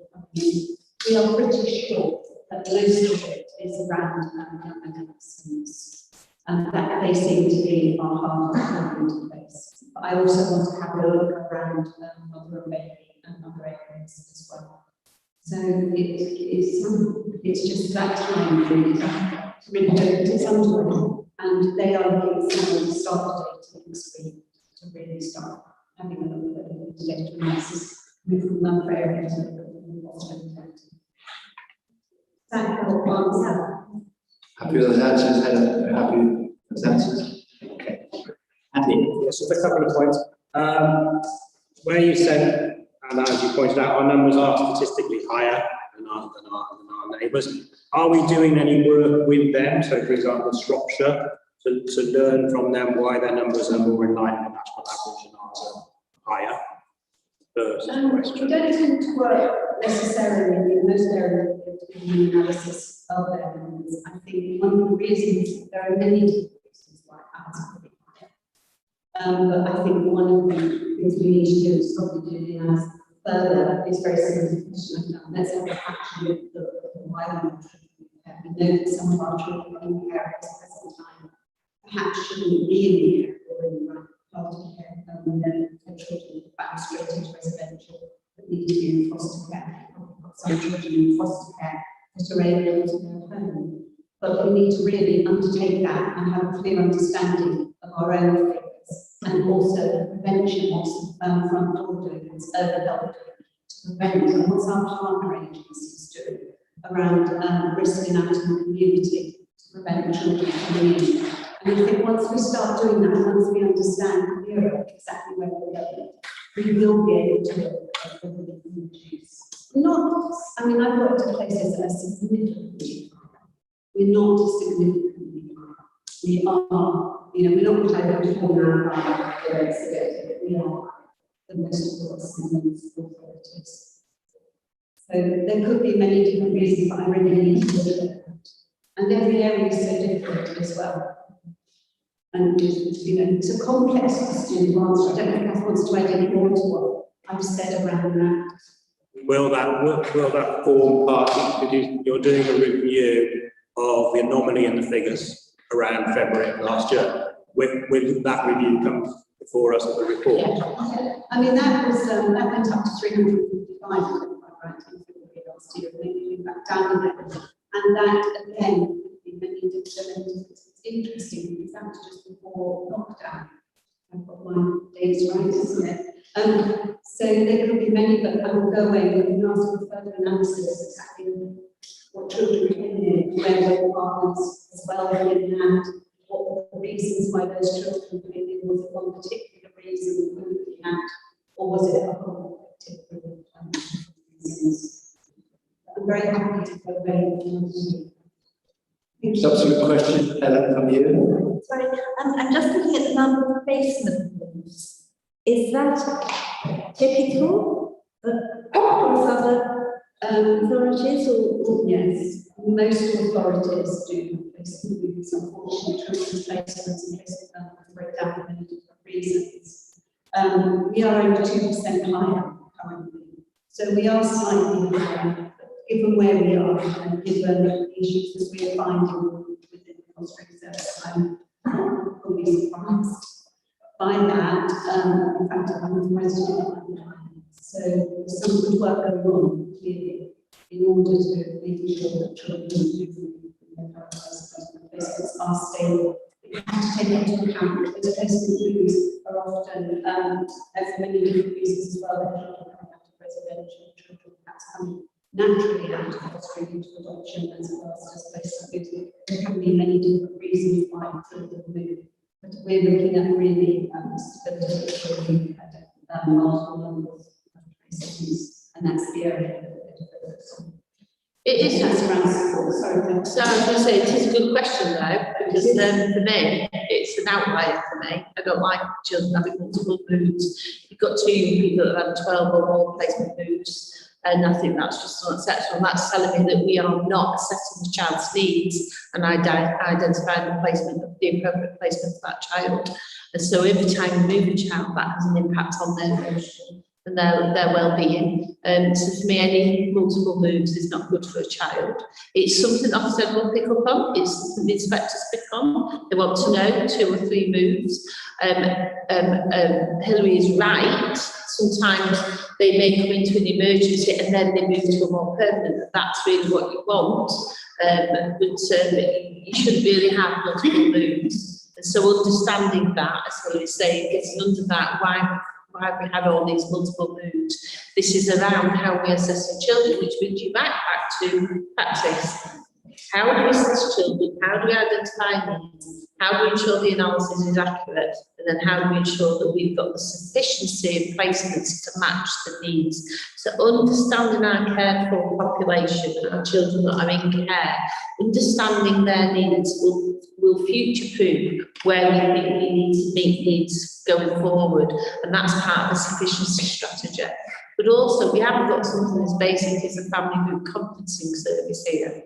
Family group conferences is something you would have at the front door. So as the child as they come in and there may be a crisis happening, you could call a family group conference with family members and problem solve with the family to see if they can help before you even get them into, you know, the formal statutory system. So there's lots of things that we've just got to put back in place in order to make this work. And then that then reduces the need for children to be able to be moving around and placing. So it's a really good question. It's a good question to answer. Thank you. Any other questions anybody would like to ask? Is Health Watch have any particular points to raise that you think might affect the work that you do? I think I'm waiting to see the analysis. I think what we see is an overview here, and I think this is what Kat said. And obviously, if you've got children moving all the time, you need to know why this is happening. And before we know why that's happening, it's very hard to make a statement or recommendation on that matter. So I think we need to know what's going on. But the other thing that strikes me is we must keep at a strategic level. We must keep up, because otherwise we disappear down rabbit holes, and there's so much going on that we have to sort of take the overview. Good point, yes, thank you. Question I was going to ask, I think we should be, as a scrutiny committee, promoting this idea that the High Court judgment showed that there were often things that could have been referred to scrutiny that weren't. And over the last year, we identified a couple of items that hadn't been thought of going to scrutiny, raised them, and they have come to scrutiny. I think it's very important that we implicate a better idea within officers that they could be proactive as well and say to us, actually, these are all the good things, which is great, but these are the 2 or 3 things actually we're not sure about either. And so acting as a sort of the critical friend, I think it's important to ask the question, I'm going to ask you now, are there perhaps a couple of areas that you say, well, we've got a pretty good idea, a couple of areas that are really useful to get some help from scrutiny in? So are there any aspects of the report that you think scrutiny can play a role in helping to gather the point James made, all that analysis that you think scrutiny can play a role in doing? On the spot question, I know, and you can perhaps think about that and send it back to us, but it's a question I think we should ask at every meeting to make sure we are covering everything that we could help with. It's a very good question to ask back. I think one of the biggest areas for me, actually, one of the areas I really want to see working well is around our role of corporate parents. And members, particularly the roles of corporate parents. What I get and what I understand in Hereford is that there's a real willingness to get this right, a real willingness to participate, and there's a willingness to change and to make sure that we have a really good children's service. So, you know, my absolute ask would be, and I know that we're doing a lot of work and already are starting the work, and what is to look really quite in depth at the role of us as corporate parents, because it's such an important role, and I think it's a role that's almost gets overlooked within some authorities. At the end of the day, we are here to ensure the outcomes for the young people and our children connect. And how do we do that? And to parents, we can ensure that happens. And that would be one of my main asks for any committee and any board, is to remember that all members all participate. That'd be helpful for members to corporate parenting. Yes. It's all connected. I think it's a very good part of that. really good point. I think it'd be helpful, council, I think that's one thing that struck me as most council is that we're all corporate parents and we're legally, but for us to understand our role and how we work with ourselves, to make sure we get right between us, it's a very, very important question. So we can add that as an item for us to review how we look at that to help. I could add. Please do. My add would be is the independent reviewing service, because they are the independent eyes and ears children looked after. So if we've got problems with children in care, multiple moves and everything, they're the ones that review that, they're the ones that oversee that. And I think in the judgments, and in the past judgments, the ILO service has been questioned, and I think it would be helpful for the scrutiny to have a review of the independent reviewing officers, the work they do, how they do it. There is regulations that they are bound by. How are they ensuring good, effective care planning for children as an independent reviewing officer and advocacy? How are they capturing the children's voices, and how is that coming into scrutiny, and how are we listening to children's voices? That sounds like a really good idea. Should that be presentation in the meeting? Should that be part of the training? I think it could be two. I think there's a sort of just a part of your training induction around generally understanding the role, but then I think a sort of a deep dive into the ILO services, how it's working, how it functions, what we do, and how do they challenge care planning, potentially challenging that. So I think it's both, to be honest. And this committee could then recommend how the council could be incorporating their recommendations further than what we do. Yeah, and you could have a task finish session where you actually meet and understand individually. I mean, I would really concur with that, because, you know, having the heat, you know, when I became a councillor, my understanding was, right, I'm all prepared, what do I do? And absolutely nothing happened, you know, apart from the occasional sort of, you know, invite to come to a session, and I didn't feel that I had a role, whereas actually looking at that heat map, I'm thinking, okay, so what could I be doing about pushing services in my area? Or, you know, just engaging in services in my area. Where are the services in my area, apart from, you know, talking to the schools, which I've done. So, yeah, great, really good suggestion, thank you. Yeah, good to ask the right question, obviously. Yeah. Okay, Matt, thank you. Helen, sorry, I didn't miss you. Yes, no. My corporate parenting panel, it's one of my views. We corporate parenting panel, 53 councillors, average of 10 attend the corporate parenting panel meeting. You know, I know some people can't attend, but it's very poor. And you sit in the corporate parenting panel meeting, you're told everything's fine, everything's lovely. Then you talk to the children, your voice matters, no longer all, and the children, their experiences is very different. And so you've got to. That's why we're looking at five priorities,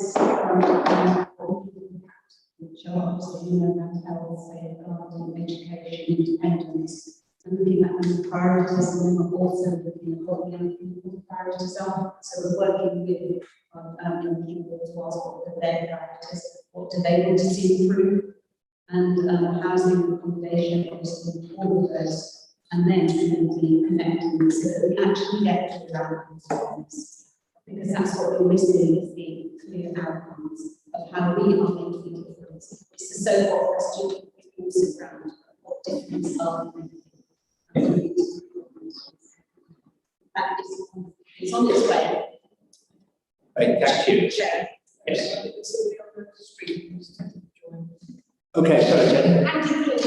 Okay, Andy, sorry, I can see you from here, but please make your contribution. Thank you. Thank you for that. Just to follow up the point that Kath was making around the critical role of IROs. So colleagues will be aware that I have overall responsibility for IROs. We're doing a lot of immediate learning around the judgment, as well as picking up some historical issues following the previous Ofsted. So just to reinforce the point, you know, we would welcome members to come along to some of those learning and development activities.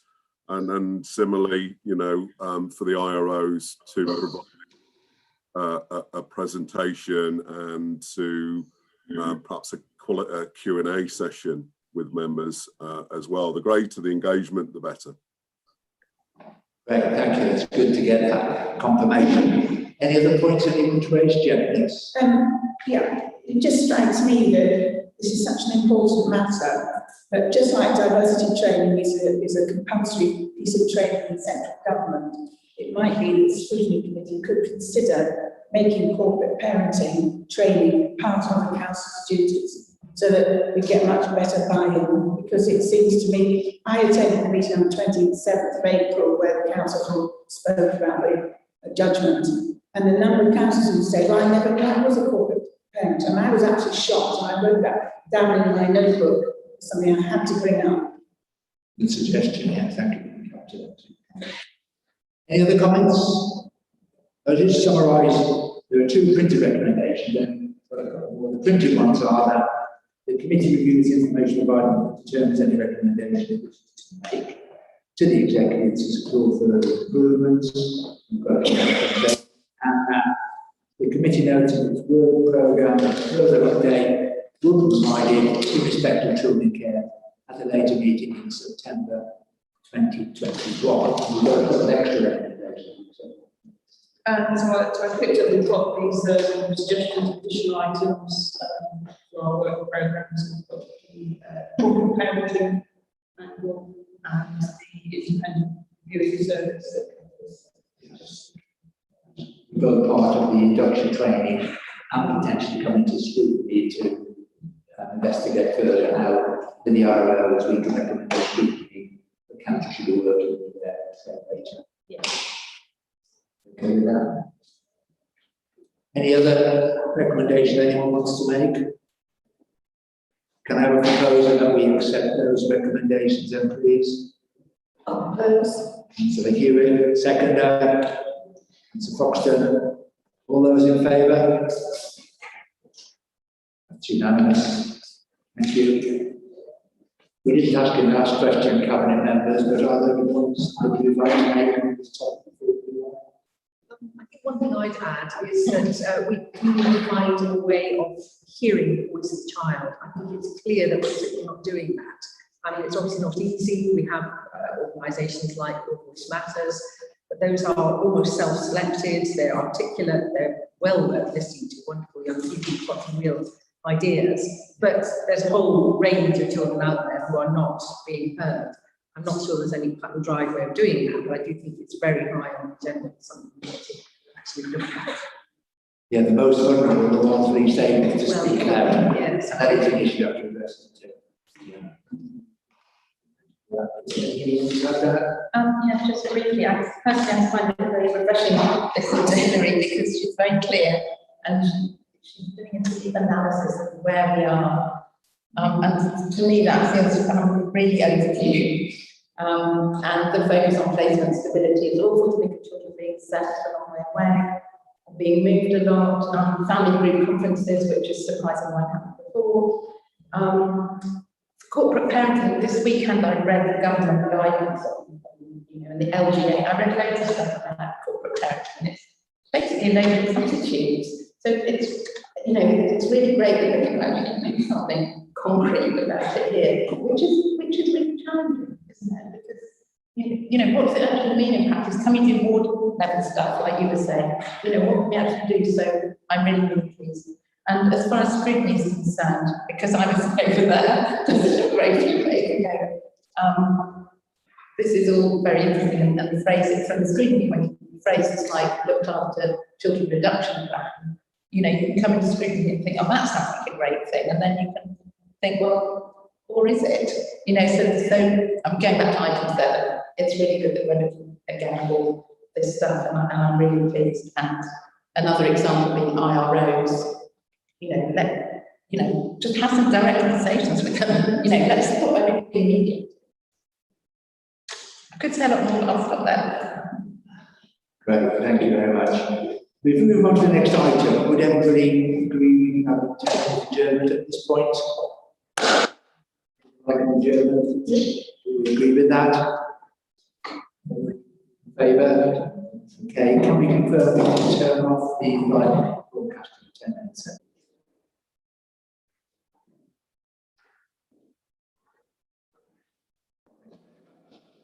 We start. Andy James, the co-optee, sends his apologies. He's had to leave the meeting. Well, item 9 on the agenda is update on peer abuse recommendations. This is to receive an update on the recommendations and progress arising from the reviews in respect of peer-on-peer abuse. And I'd like to ask Andy Gill, the Assistant Director of Children's Safeguarding Quality and Improvement, to introduce this report, please. Now, Andy, you're struggling to hear us. Your connection isn't brilliant. We can't hear you very clearly, but hopefully for you to speak and interpret it and make suitable, ask suitable questions and recommendations. So over to you, please, with the report. Chair, if I may, Andy, just before we go, if I may, I've become aware of guidance being published. And I just want to put on record that that's an error. The guidance is still in a draft format. It shouldn't have been published. It is something we've been working hard on. We're more or less there, but I'm very clear that that guidance is formally signed off and approved through the Safeguarding Partnership, which when we come on to this report, you will see how it's moving. The guidance was originally around providing support to schools around managing peer-on-peer, but that is just one side of peer-on-peer. Peer-on-peer is a Safeguarding Partnership responsibility. So whilst the guidance has been helped and designed by the University of Bedfordshire, who's our leading expert, I have a commitment to make sure that that is fit for purpose. It's gone through all the reiterations it needs to, including a commitment to speak to some individual members of the public before the guidance. So I want to put a formal apology here to say I'm sorry that guidance was published. It shouldn't have been. And just to correct that, but we will rectify that. But there will be guidance coming out once it's gone through the iteration. So I just want to put that out as a record in the main, Chair. Super, thank you. So anybody should know that it's actually a draft document. Which has yet still to be completed. Yeah, and there's probably still work to be done on it. Okay, that's well noted. Thank you very much. Okay, Andy, over to you, please. Thank you, Chair. I'm going to talk a bit later on in terms of some of the broader issues around peer-on-peer and how we're responding to those, specifically in terms of interagency working. But Carrie, I think if you could just take people through where we're up to in terms of the specific recommendations.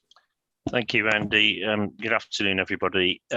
Right, the update on peer-on-peer abuse. Thank you for the opportunity to bring you an update on this. The request last time was that there will be an update on the recommendations on peer-on-peer. This is only peer-on-peer sexual abuse in terms of relationships to schools work. So as Kath just said, it's not everything to do with peer-on-peer abuse in its wider context, which Andy will talk about later. And if you remember, there were three main meetings, if you like, that led to recommendations. One was a spotlight review from memory. I think it was very late 2019. One was the scrutiny panel recommendations, and then the third one was the longer peer-on-peer historic review. Each of those committee meetings had some very specific recommendations and some very specific terms of reference as well. So this isn't everything peer-on-peer. This is just to respond to those. And the appendices, it seemed the most sensible way to do this was the appendices are in the format that they came out of the various committee meetings. So we've updated. If you look at the recommendations collectively, there were 30 of them.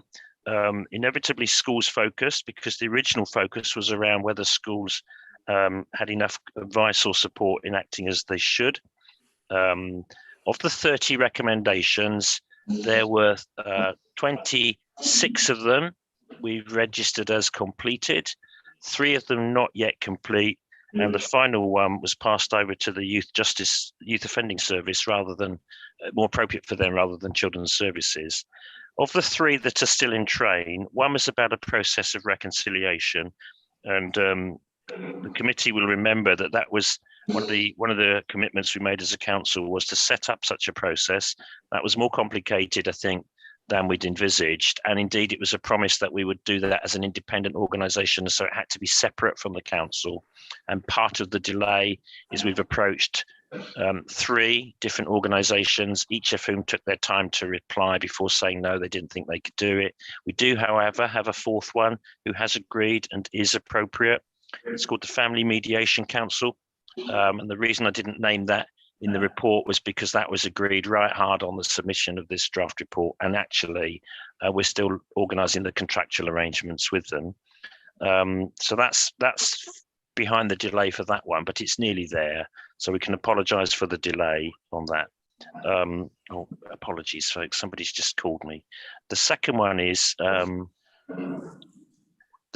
was the improvement of the quality of recording on Mosaic. We do monitor that closely now. We do. It has improved without doubt, but there is still a sort of stubborn variability around some of that.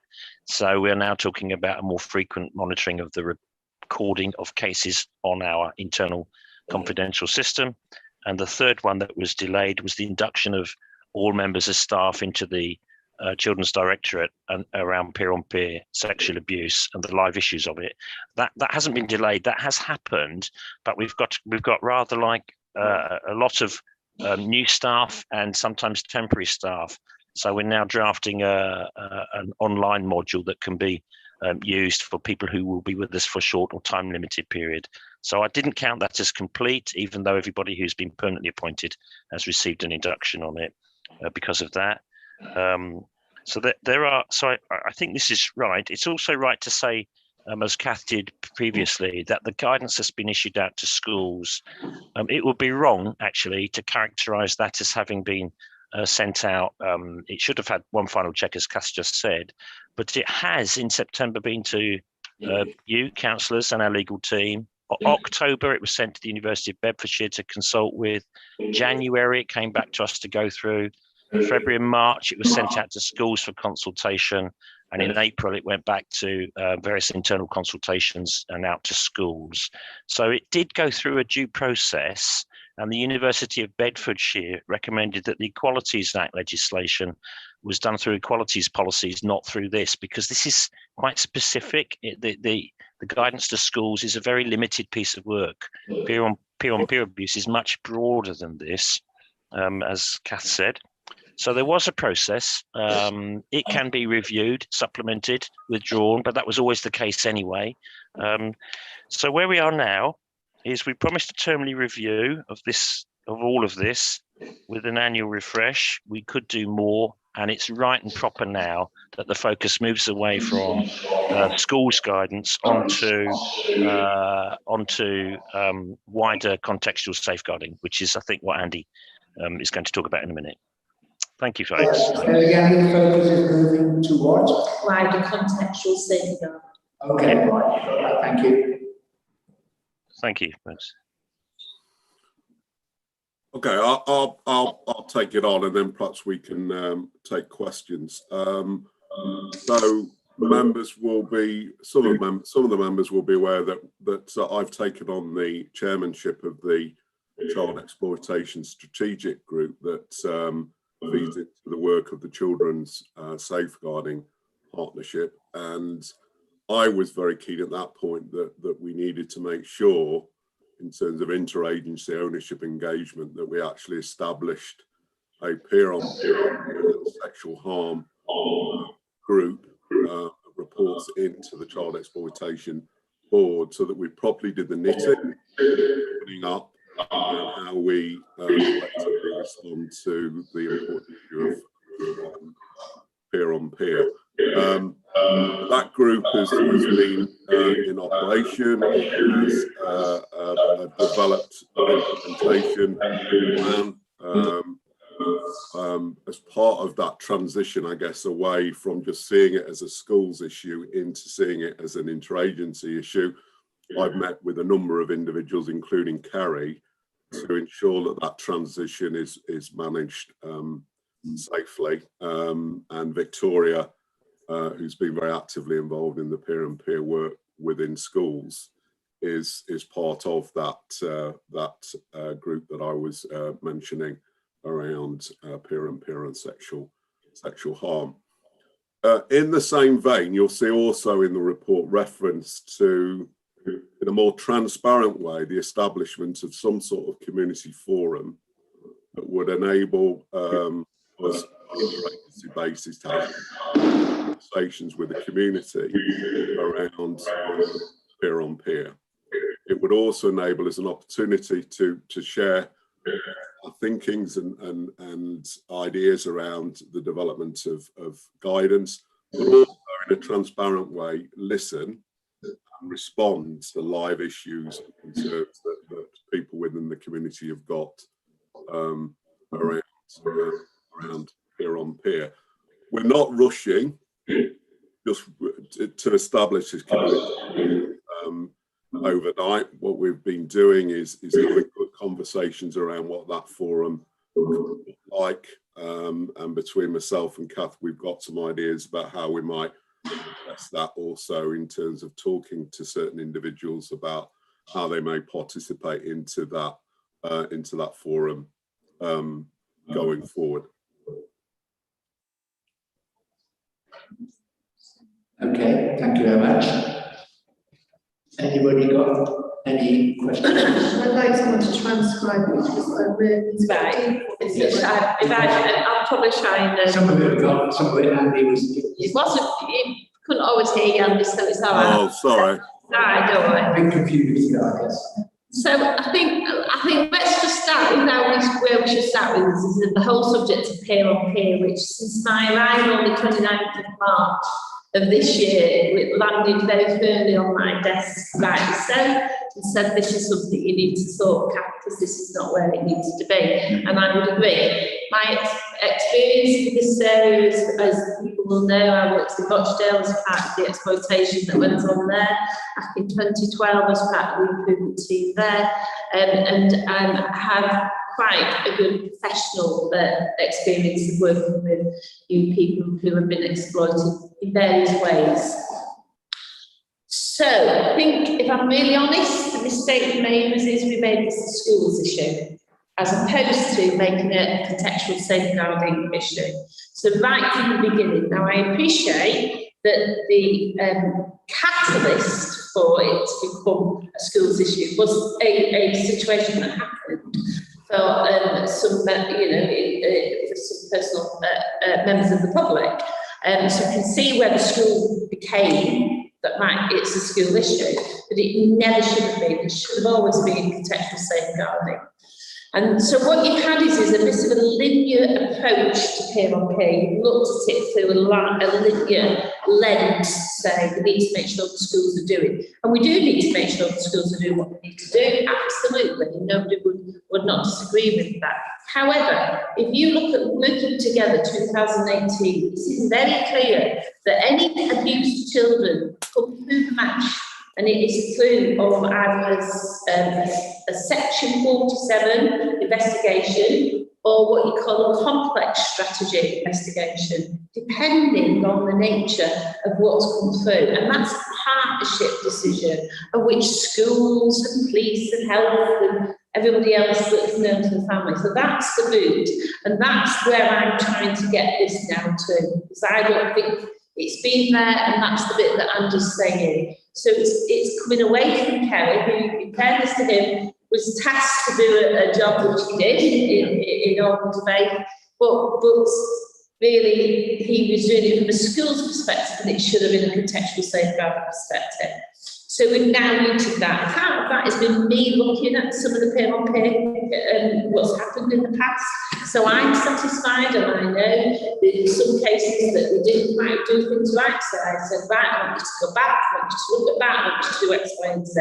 So I really got underneath this. It's not where it needs to be. It very firmly needs to be the safeguarding partnership. It needs to sit under the contextual safeguarding agenda, which Andy chairs that group, the wider concept of child exploitation, which has things like your county lines, your modern-day slavery, child sexual exploitation, your peer-on-peer abuse.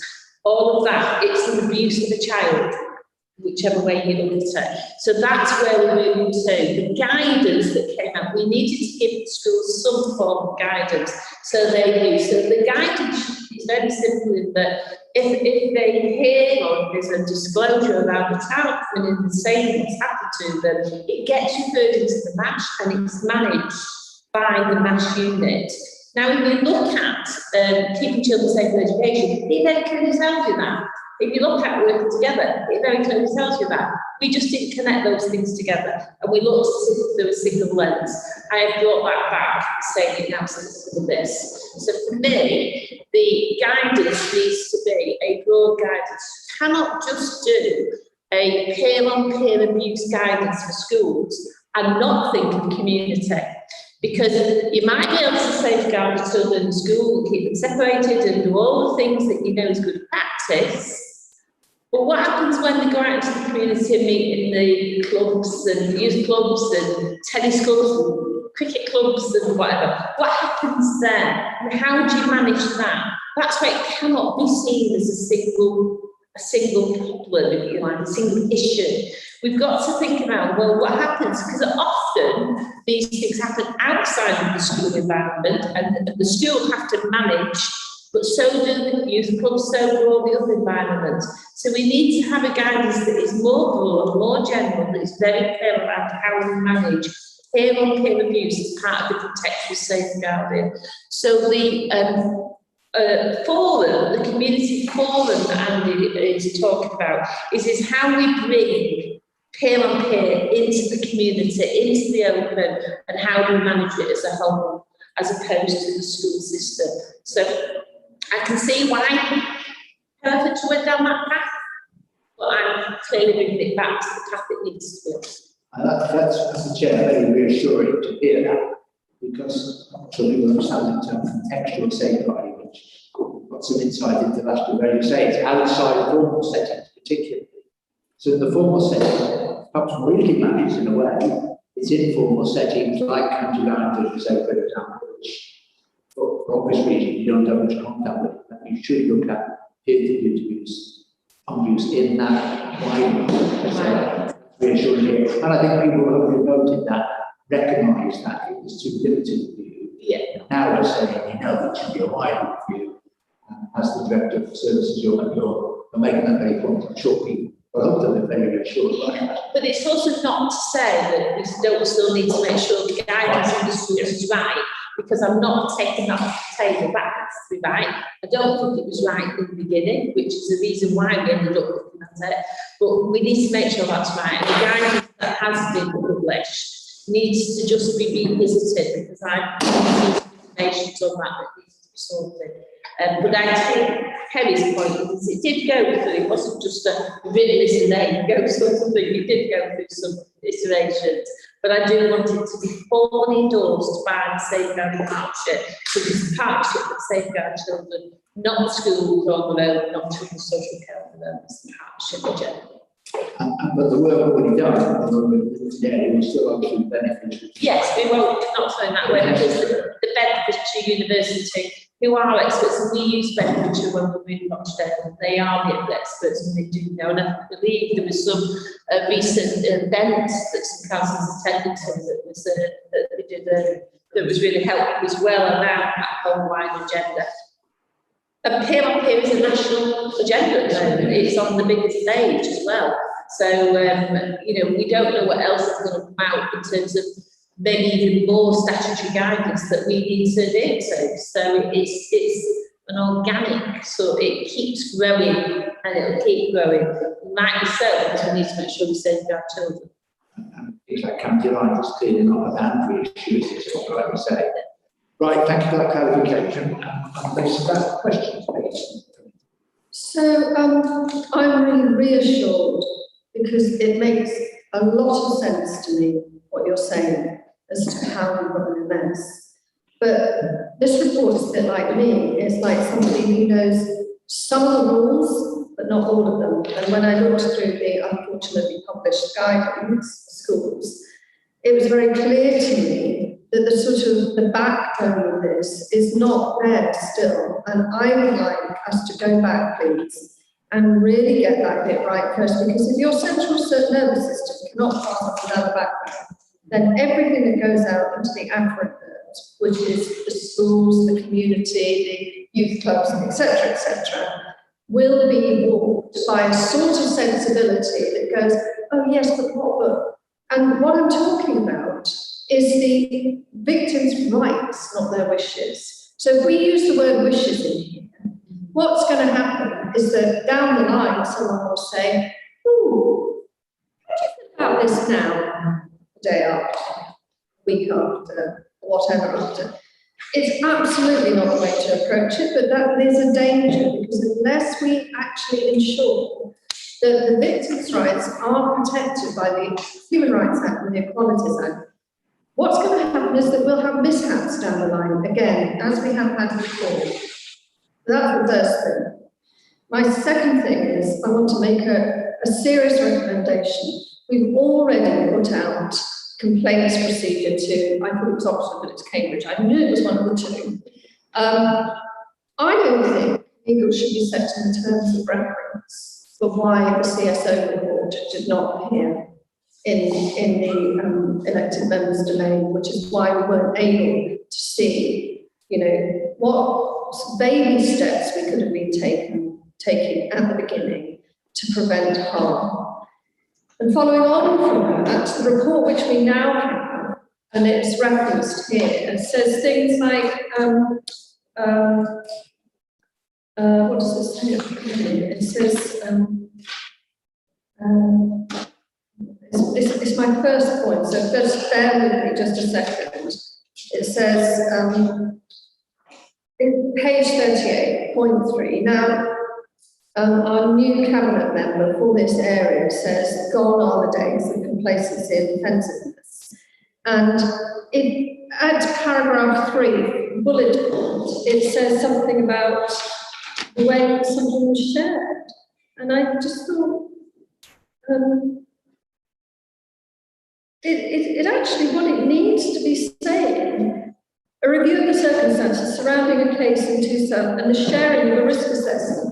It says the sharing of a risk assessment. That risk assessment was not shared. So embedded in the report, and I found in other places, is this sort of, or how can we say this, without actually saying, we didn't share this risk assessment. And that's what I mean by defensiveness. It actually needs to, and to be honest, I actually do feel sorry, the officer who had to prepare the peer-on-peer review into historic cases. But it's as if it's trying to morph from that old history into the new speak, and it hasn't quite done it. So my recommendation is that we need to either ditch what this says, or just have a recognition that when we're moving into the reconciliation process, which could cost an awful lot of money, we're not actually talking about reconciliation for families who have had an incident from here, because that's dealt with by safeguarding, good safeguarding. What we're dealing with is truth and reconciliation for those families that were in the past, because of a failure of understanding and a failure of putting it in the right place, as you said, have been harmed. And what happens is the victim in those circumstances, their pain gets embedded, compounded, amplified, and made worse. And it's those families that need this mediation process. Now, I have a question around that. Sorry, it's quite long, but are we having a mediation process for anything that may occur for the council, including here? Or is this mediation process specifically for the historic damage of the wrong place that it was placed in? So that's a question. So rights victims, the legal setting, the legal shouldn't be set in terms of reference.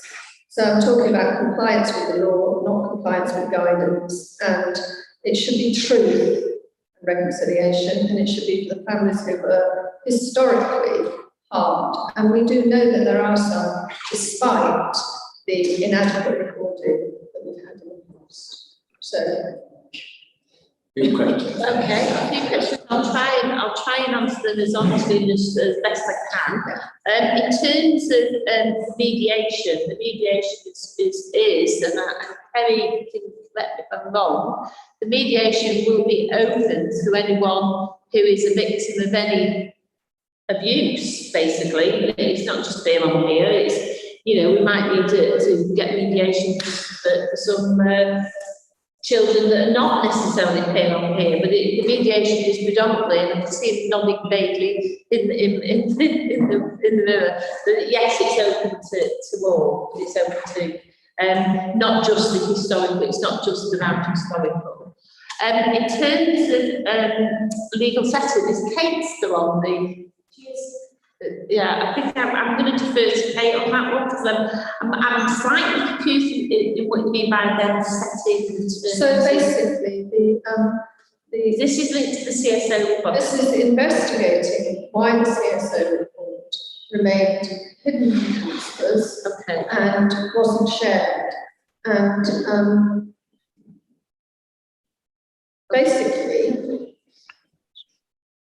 setting the terms of reference for that should be done by an independent party. That's what my recommendation is. Oh, okay. But it should be, the terms of reference should be set by an independent party, because legal in the council are intimately involved in, making sure that their directorates aren't challenged and in a way that is deemed, well, one of the words that's used quite a lot is defamatory.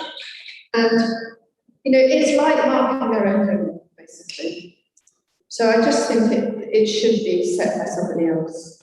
Okay. Can I just ask a clarification on that? Do you mean the terms of reference should be set by?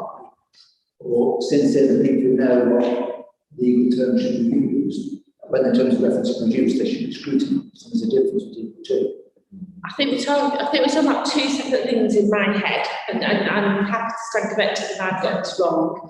So I'm talking about peer on peer, learning from the past, going forward, and what we need to make sure we put in place, and that is sort of the safeguarding partnership. And that's learning from the past, making sure it's not a single view and just a school issue, but it's a wider issue. So that's but I think there is a separate investigation which is historical around CSE report that did or didn't come here, and that's being done at the moment externally. I believe that Kate probably would be able to answer that better than I would. And you're talking about the terms of reference for that investigation. Appendix to recommendation to recommendations to executive following.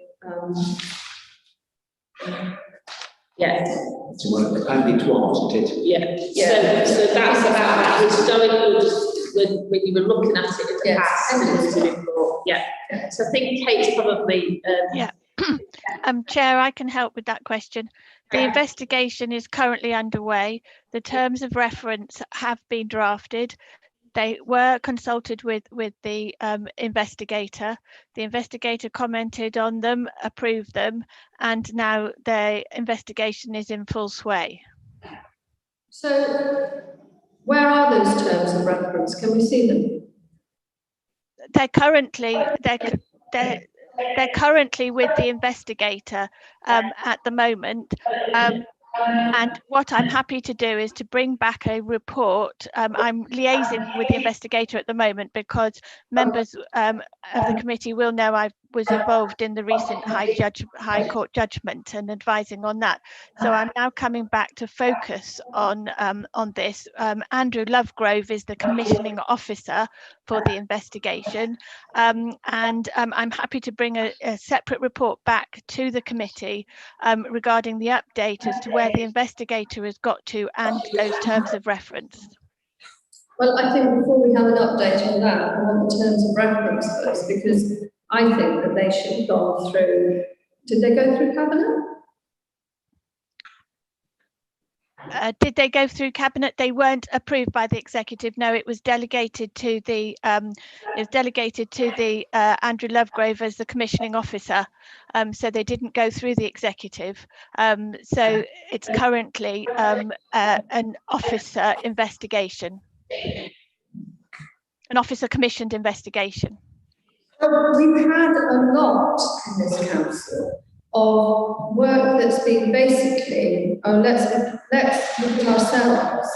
I mean, the only good thing that can come out of that is, there's inevitably going to be a tendency or a desire to exonerate what one is doing. Everybody's like it, I'm like it, we're all like it, which is why independence, you know, somebody independently setting the terms of reference would have been a good idea. I mean, I just feel this got out of our grasp as councillors, and I feel very sad about it. You've already commissioned somebody. I feel like I'm watching the train go down the tunnel, and I've got my ticket. I'm not happy. You're offered, Kate, to let us see those terms of reference as soon as possible, alongside the report would be something that would obviously satisfy the committee. Probably before the next meeting, because we haven't actually got peer reviews down as a work item. So I think there should be something that, as soon as it's available, I suggest to me what Councillor Lee was talking about, which is clearly important. As soon as it's available, could you give us an idea of timescale for that to be able to deliver, please? Yeah, if members, it's my first day back from leave today, so if members can bear with me, I have already contacted the investigator for an update, and I will provide members with a written update in terms of timescales as soon as I can, with regard to providing an update as to where the investigation has got to and the terms of reference as well.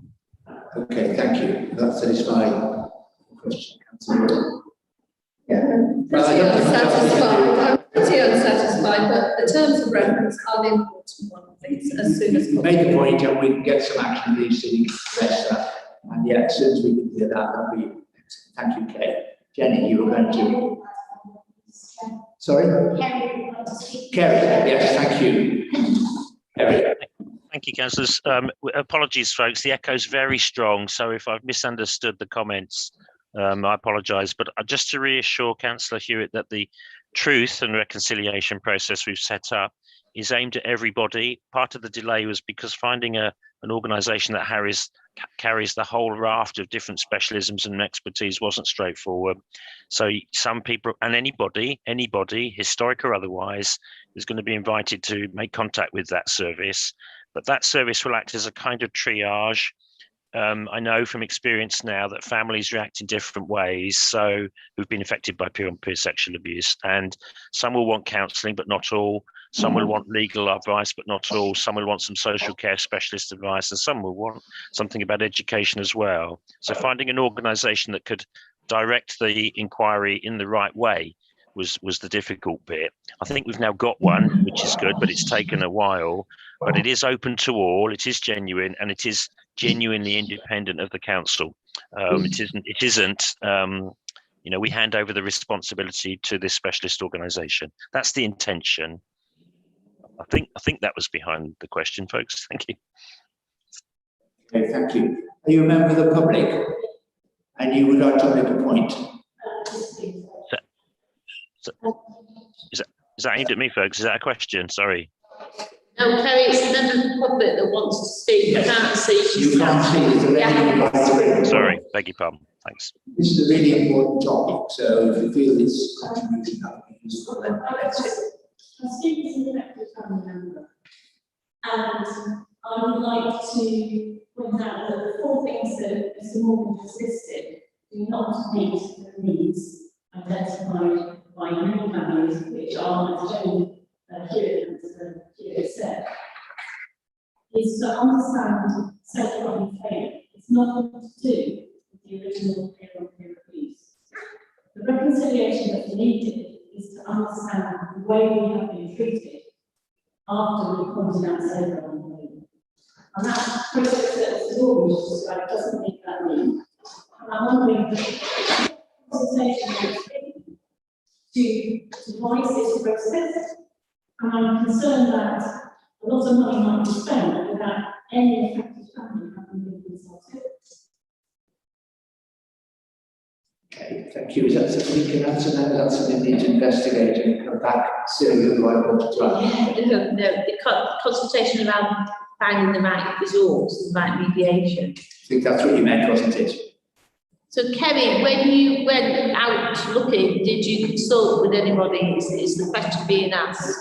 Yeah, apologies, folks. I couldn't hear the comment or the question, but if I got it right, it was how did we find a suitable organisation. We approached about 3 lists during the autumn period who were, if you like, more counselling services, independent, but counselling services. We then got advice that that probably wasn't suitable for everybody. So the mediation service is a specialist service that carries expertise in peer-on-peer, generally the wider picture of peer-on-peer, not just the schools part of it, and will triage any approach to whoever the families think might be of most use, most help. I think, does that answer the question? I'm not entirely sure because I couldn't hear. But, Lady shaking her head. I think it partly answers the question is that you've identified someone, but it doesn't answer the question of have we then consulted with some of our some members of the public who have been victims, you know, of the peer-on-peer around that service, so that they can just look at it and see whether they feel it will meet the needs. We haven't formally consulted on it, folks, but we can do. There isn't yet a contract in place with this organisation, so we can make that part of the service to have the consultation, and then the service responds. Would welcome that. Okay, good question to ask. I've got a commitment that we will undertake that consultation, and it will be part of recommendations from the meeting today. Should you start with the victim? So, excuse me, is that okay? Does that satisfy your question, and we will address that in the way that No, this contract's not been signed. It's just said that. The contract's not been signed, so we won't sign any contract. We will go out, and I think you're absolutely right. We've done it the wrong way round. We should have started with the victim in terms of what is it we need. But then let's at least, we can still do that, and then at least look at this organisation to see if this will still meet the need. But if it doesn't, then we'll go out drawing on any consultation we picked up. So I hope you appreciate you getting honest answers if things have gone wrong. So there's no contract signed. No contract signed. One other point. Thanks for that contribution. But just say that this is part of a pattern which is still ongoing, that the victims are not being listened to. CAT has come in and spoken to us, but other officers are still resistant. Key areas, nobody from legal will talk to us, Mr. Morgan has been banned from talking to us, and this culture of defensiveness from legal and other officers has to stop.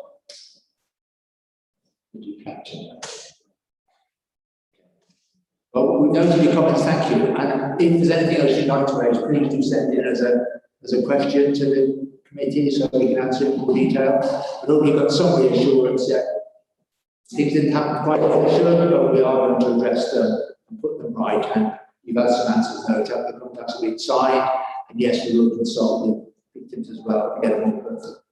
And I think just to reassure the community forum that we want to set up will be that consultation forum going forward. You know, hindsight's marvellous. When I was in Rochdale, it was a marvellous thing looking back, but the things we got wrong, they got wrong there. But what you've got to do is right, we learn from the past so that we don't do it again in the future. So the forum will be that consultation forum, whether we're looking at things, policies, whether we're looking at other organisations, whether we're learning together, so we can go to the forum with the community at large and say, have we got this right? This is what we're thinking. Do you think we should be doing something else?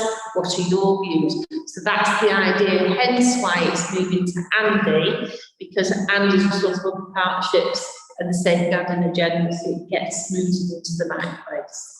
Yeah, so I think to recognise that things haven't always been and they should be. No. Being honest about that, and now we're addressing them, and hopefully we're doing some way to reassuring that's the case. I'm not to tell, but you've had honest answers today, you're allowed to give your opinion, ask questions, you've got some answers, and we'll continue to take those points into account. Okay. Thank you very much. And if not, you can send directly to us as a scrutiny, and you can ask further questions. Do you mind if I move on to the next bit, because I know Kat's answer you like you wanted to ask something a while ago. You had your hand up. Did I? Actually, it's been okay. I don't think I did. I think I'm probably waving my pen. Oh, I see. No, I'll remind you, you were saying, surely victims, do you remember? That's how you started. You started off, yes. Oh, that's all I was going to say. You start with the victim. That's all I was You going did to say say. that, okay. Yeah. Yes, you did, so there's any further point. Okay. Chair. Yes, Jen. Andy, you first speak, Chair. Andy, let's hear what you have to say, please. Thank you. Yeah, just to pick up on a few points in terms of the discussion that we've had. I know from my own experience, openness and transparency through the use of a genuine community forum that does the reaching out that Kath was talking about and begins to join some of these issues up. It's got to be way forward. I think in that spirit, if anyone's got any ideas or suggestions around the composition of the community forum as part of our consultation work on that, please feel free to come to me individually. Okay, thank you. Understood. I'm not sure whether. It was just basically saying if there's any questions that we I have. wasn't sure whether the public heard.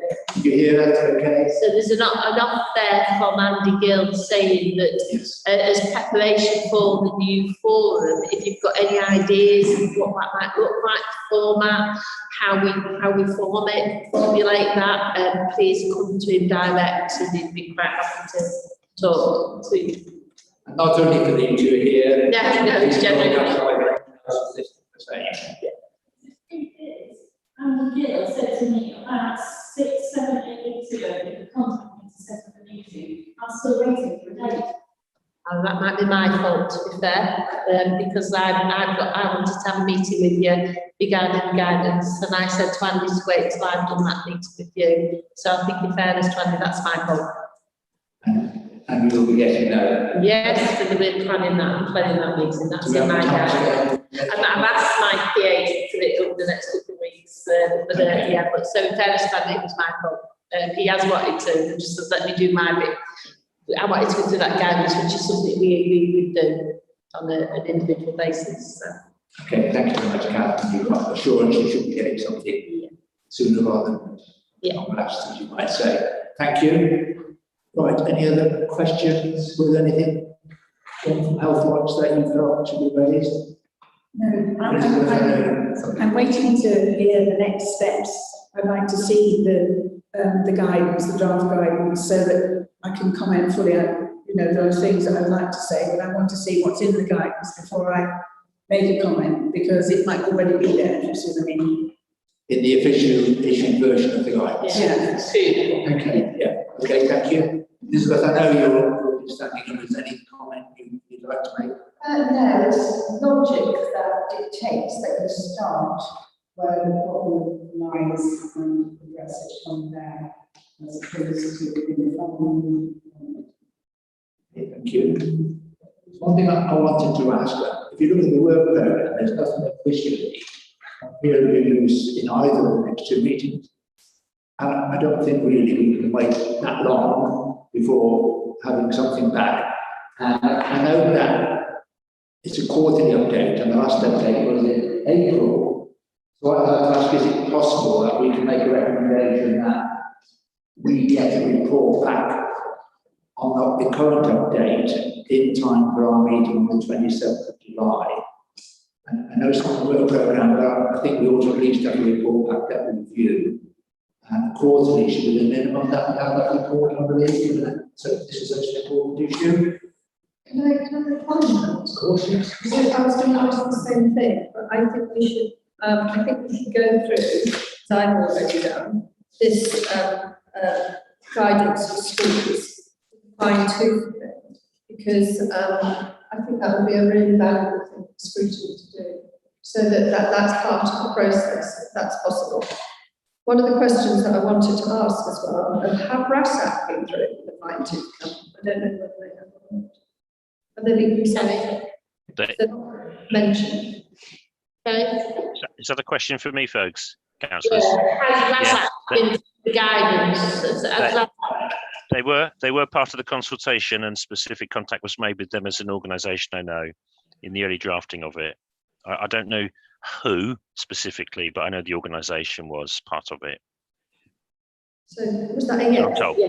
Yes, So, that's a well, yes. Part of the consultation, it doesn't who the contractor will have the consultation. So they've seen this The draft and approved it. drafting of that up. Have they seen it for approval? Have they seen it for approval? Yes, I believe they have actually. I certainly think they were part of the early drafting of it and had a chance to comment on it. Whether they've seen the final draft, I don't know. I'd have to check. Check that there, please, and get feedback on that.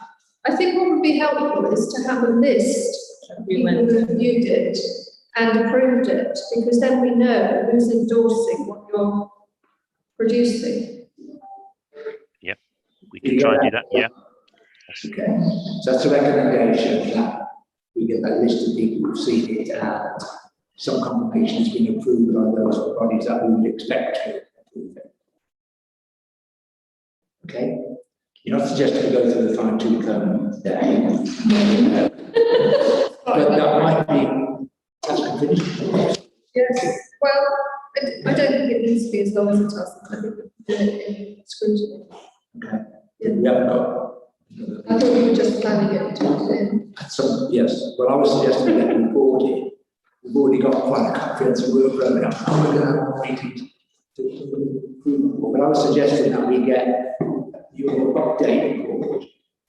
No, it technically comes out in July. We have a meeting on the 27th. Could we have that report before then? And particular issues that this committee should at least look at and question as part of our next meeting on the 27th of July. Would it be possible to get a report? Jeff, can I just ask you, on the report, is it the report from Kate with the terms of reference and the report from Mandy around the updates that came on here in the general figures? So it's both? Both, yes. Just so, okay, thank you.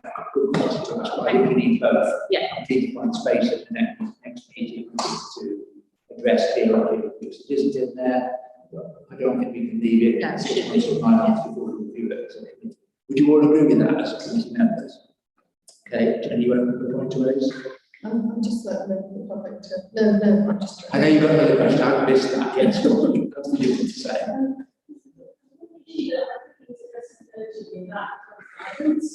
It's the issue of victims' human rights. There's nowhere in that document that says to schools that a victim has an enduring right to permanent separation, unless the school thinks that she's made a false allegation, which means that schools are consistently making a mistake and not providing enduring separation. And that has a devastating potential, devastating effect on the victim. Because if you are in a situation where you're going into school and you may see the perpetrator of sexual assault, you're in a state of heightened vigilance, and that has a long-term, very devastating effect on the child's nervous system. That is not an issue that we wait. You know, next Monday, children will come back from school with weekly term. There will be cases. I had a phone call on Sunday about a 14-year-old girl and raped by a 14-year-old boy. Not in our county, but it will happen. And on day one, that girl needs to be told, you will never have to be in a group or in school with that person. That's what she needs to hear. Can I ask you the lady who wrote the email about human rights on Guardianship? Yeah. Right, you've had a reply back from the chief executive this morning. I'm urging this is such an important segue. Yes. And in the spirit of new beginnings, this has to be the priority. Indeed, I think the fact you got that reply so quickly from the chief executive this morning shows that you realise it's not something that can wait between meetings, it's happening now. It's already been on the table for 2 years. Yeah, but you've had his personal email reply to say, yes, we'll look at that as quick as possible. I don't know if you've seen it yet, but you actually got the same this morning. Okay? Yeah, let's put it right by Monday. I think we recognise that these issues are real life, everyday issues. It isn't just about the committee looking at it, it's real people who have been affected. But I'll bring it back to, you look at working together, you do strategy, complex strategy, risk assessments, you factor in human rights in that. So the risk assessment, the right of the child, and you've 2 children, so it's the right of the victim and the right of the perpetrator. And that's why it's a complex strategy, because whilst you're doing the right for the victim, absolutely, you have to think of the right of the potential perpetrator as a child, so it's not straightforward. But I think the point's well made about we need to sort of make sure that that's really clear of what it is. Hence why I said that it shouldn't be published, because I didn't think it was there. I didn't think it was there either. So human rights, absolutely. That's it. When it's clear on here, when it's a child on a child. Yeah. That's the complexity of it.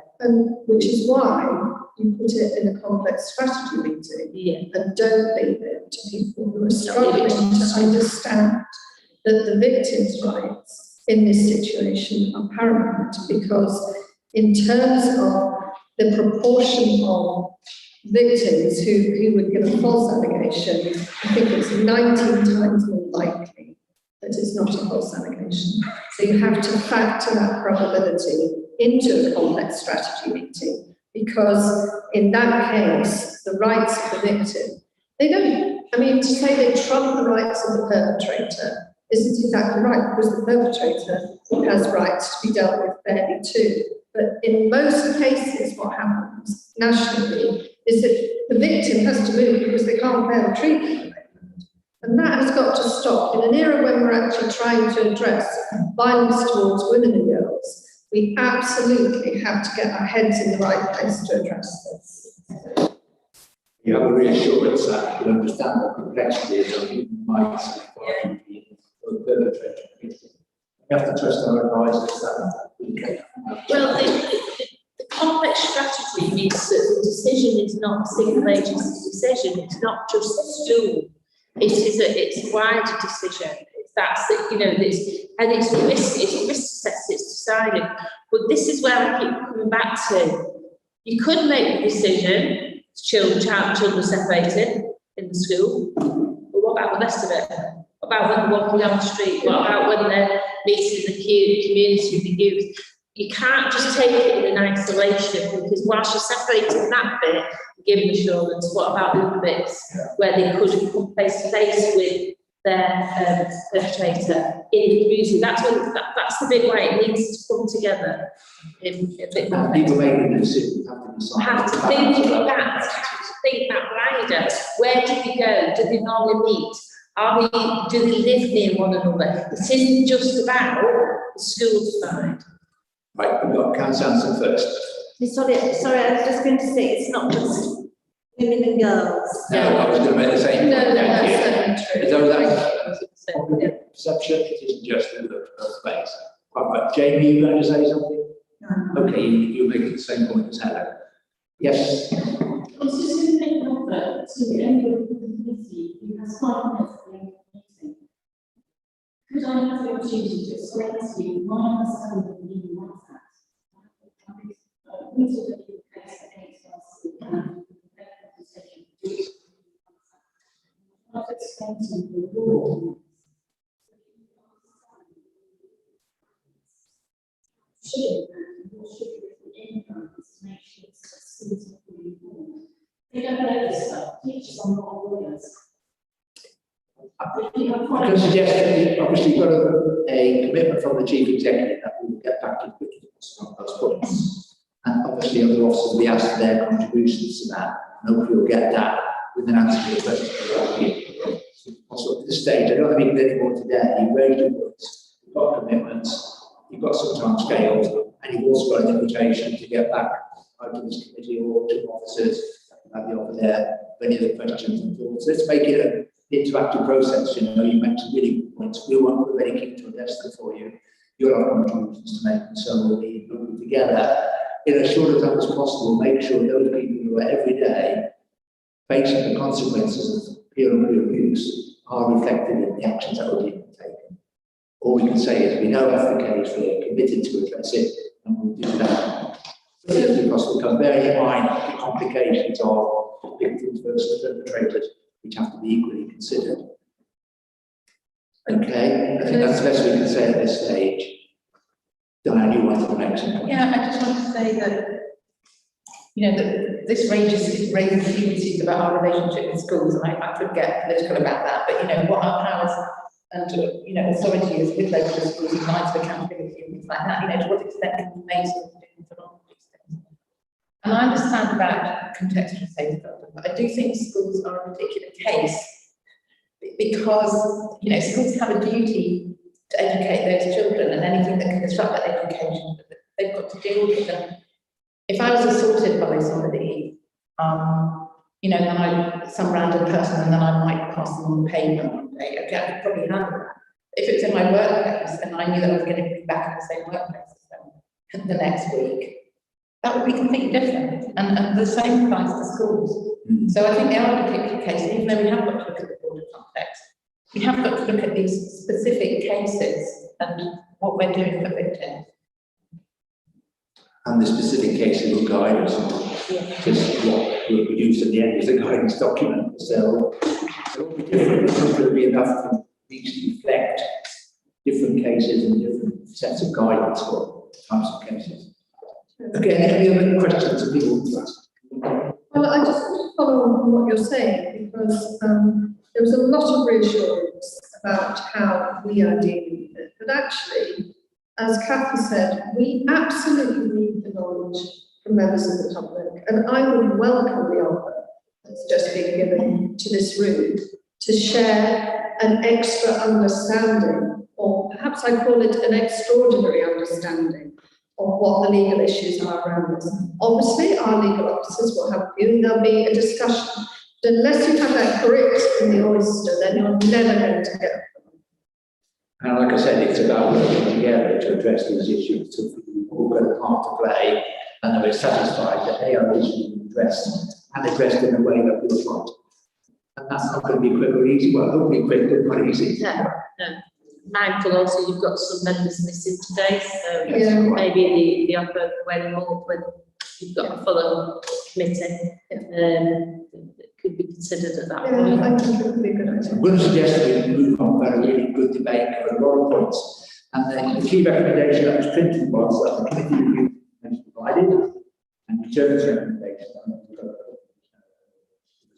So to make the executive further improvements, and the committee notes of its work programme, that a further update will be provided Inspector Children Care at a later meeting in September, although I've suggested instead of September it should be the July meeting. And have you any additional recommendations? So that we might just recount those please. So I've captured, Chair, we've had a recommendation that an update will be provided on the investigation into the back and sharing, and that would include the terms of reference. Katie's should provide that for you. We have a recommendation. Sorry, that should be about the July meeting. Yes. That needs to be added to the We have a recommendation that consultation take place with families ahead of the signing of contract with the mediation service. We've got a recommendation that the quarterly update on peer review be shared with the committee ahead of the July meeting, if that's possible. Yeah. We have a recommendation that a list of the constitutes and approvals for the guidance be included in this final. Really agree that reflects all the recommendations. And the final point, which I think I'm getting agreement from Kath about, is that we should accept the offer, or that we should bring the offer back to the next meeting, this group, this committee, that a member of the public who's been elected shares her understanding of the Politics Act in relation to him. It was at the end of the meeting, at the end of the next scrutiny meeting, members wished to, I think was the offer. Okay. But actually, we'll come to members. So that's got a recommendation. We agree that captures them. Before we vote, cabinet members, is anything you'd like to add to any further points on the recommendations or the conversation? Said my bit. Yeah, I think we've had that. Yes. Okay, we'll certainly propose thank you. We'll certainly propose we accept those recommendations and please. One of us for. I will propose. Thank you, Councillor Hill. A seconder. Councillor Foxton. All those in favour? It's unanimous. Thank you. Really important and difficult debate on panel, I thought. Hopefully to your satisfaction, member of the public as well, reassured us with that. we recognise there seems to be there somewhere. We know it needs to be done quickly. So thank you very much, everybody, for that. So let's move on to item 10 then, which is the Border Work Prevent Disrupt Group. The word of prevent disrupt group. Disrupt group to address child exploitation and current risk of exploitation. Head of the chair. And the text of this is to provide detail on the work of the Prevent Disrupt Group to address child exploitation. Head of the chair. And I call again upon the Assistant Director of the Safeguarding and the Guild who's made this report.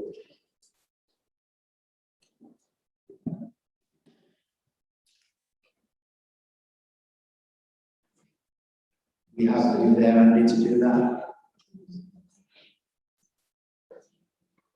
Salman, can you respond? No, I'm here, guys. I'm here, guys. I have to say it's been a really good debate this morning, but I've really struggled, and I think others have to really understand exactly what's being said. So hopefully we can sort some of the technology, and I know that's been a bit of a challenge. Just as a way of introduction, I just wanted to really welcome Sawa Farid, who's been patiently waiting in the background, just to talk to you directly about her role in terms of the management oversight of the Prevent and Disrupt group and some of the good work that's gone on within that group actually over the last 12 to 18 months. So, Sawa, I think over to you. Thank you, Andy. Good afternoon, everyone. I'm the same experience as Andy. I was really struggling to hear the conversation. I was just trying to make sense of what is happening, and please accept my apology if you're not hearing you properly as well. I will try to repeat myself if my voice is not clear or cracking. I would like to share the presentation. Maybe that would make it easier for yourself to follow. I'll try to do this in a minute.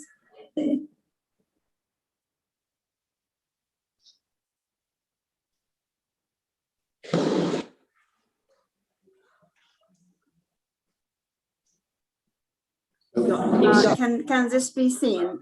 I've got a presentation on it in the paper, so it's a lot of. Yes, we've actually should have all our copies of the presentation. So, okay, so today we're going to talk about the overall purpose of the Prevent and Disrupt group. And the group is a multi-agency group. Again, it's not just children's social care. It is a multi-agency and is attended by about 30 or 35 different organizations, statutory and non-statutory. We have the trading standard, for example, we have housing, youth justice, we have the LADU service, women aid, we have the probation officer, substance misuse, we have the licensing, school nurses, we have the RAZAC. So it's really multi-agency group that will attended every month by everyone. So the success of this group is really the contribution of everyone attends the group on a monthly basis. This group is part of the Safeguarding Board and the Child Exploitation Group. So the Child Exploitation Group have two subgroups. The Prevent and Disrupt is one of them, and the second is a peer-on-peer, including the harmful sexual behavior. So the purpose of the Prevent and Disrupt meeting. So basically, as I said, we meet every month to talk about what hotspots exist in Herefordshire, what are the places we known to every agency attend, what are the themes coming from every agency. We use it as information sharing forum, so everyone would bring a piece of information and it's like a jigsaw, so just put the pieces together to make sense of what is happening on the ground in Herefordshire. We use the police intelligence form that introduced in 2019, and this is when the information doesn't warrant a safeguarding referral, for example, but it's soft information that can help us again have understanding of what is happening on the ground. We talk about victims, so we share information and scenes about the victims, the perpetrators, the locations, what is happening, for example, from the missing children from home and from schools and from care. What are the scenes, what are the places, the age, so we'll try to put everything and try to piece everything together. We have examples for the effectiveness, just to give you an example of flavor of how this works, for example. So a recent example we had is when the CCTV service shared with us that two young girls approach the attendants of the camera, and they reported a male who approached them, making some sexual gesture, and by identifying that we shared the footage of the girls with the MASH education, so we were able to identify the school. So the police were able to visit the children and have interview with them. Again, the CCTV camera helped us to get the number, the plate number of the car, and identify the driver, and he was arrested. So this is kind of an example of how everyone gathers the information, and we have a case together. Again, all the information gathered in this forum was used in the local knife crime and antisocial behavior initiative to make sure all the hotspots are targeted and disruption activities are taking place. So this is kind of the part A of the group. So usually we have 2 hours. The first hour is the sharing information forum and the examples that I gave, and this is led by the police, the West Mercia Police. Part B is chaired by myself as Children's Social Care. And this is more of a strategic part of the panel, but again, it's multi-agency attended by everyone, but on a more strategic level. And for this forum, we bring all the children who on risk management plan as rated as actual or significant risk, again, to make sure the plan is reviewed and is effective and is delivering for our children. We bring children who are frequently missing from home, from school, or from care, again to review what is happening around them and whether there is enough support and disruptive activities happening to safeguard them. It is a forum also to discuss the national referral mechanism, and this is for the potential victims of modern slavery. And for this forum, we discuss the circumstances, the knowledge we all have about the victim, and whether the referrer have reasonable ground for us to make it, to safeguard our children. Again, for this forum, we discuss the child abduction warning notice. If we have any notes that need to be issued, again, we discuss the threshold for the referrer, and he will be doing what, and again, share information to make sure the child is safeguarded.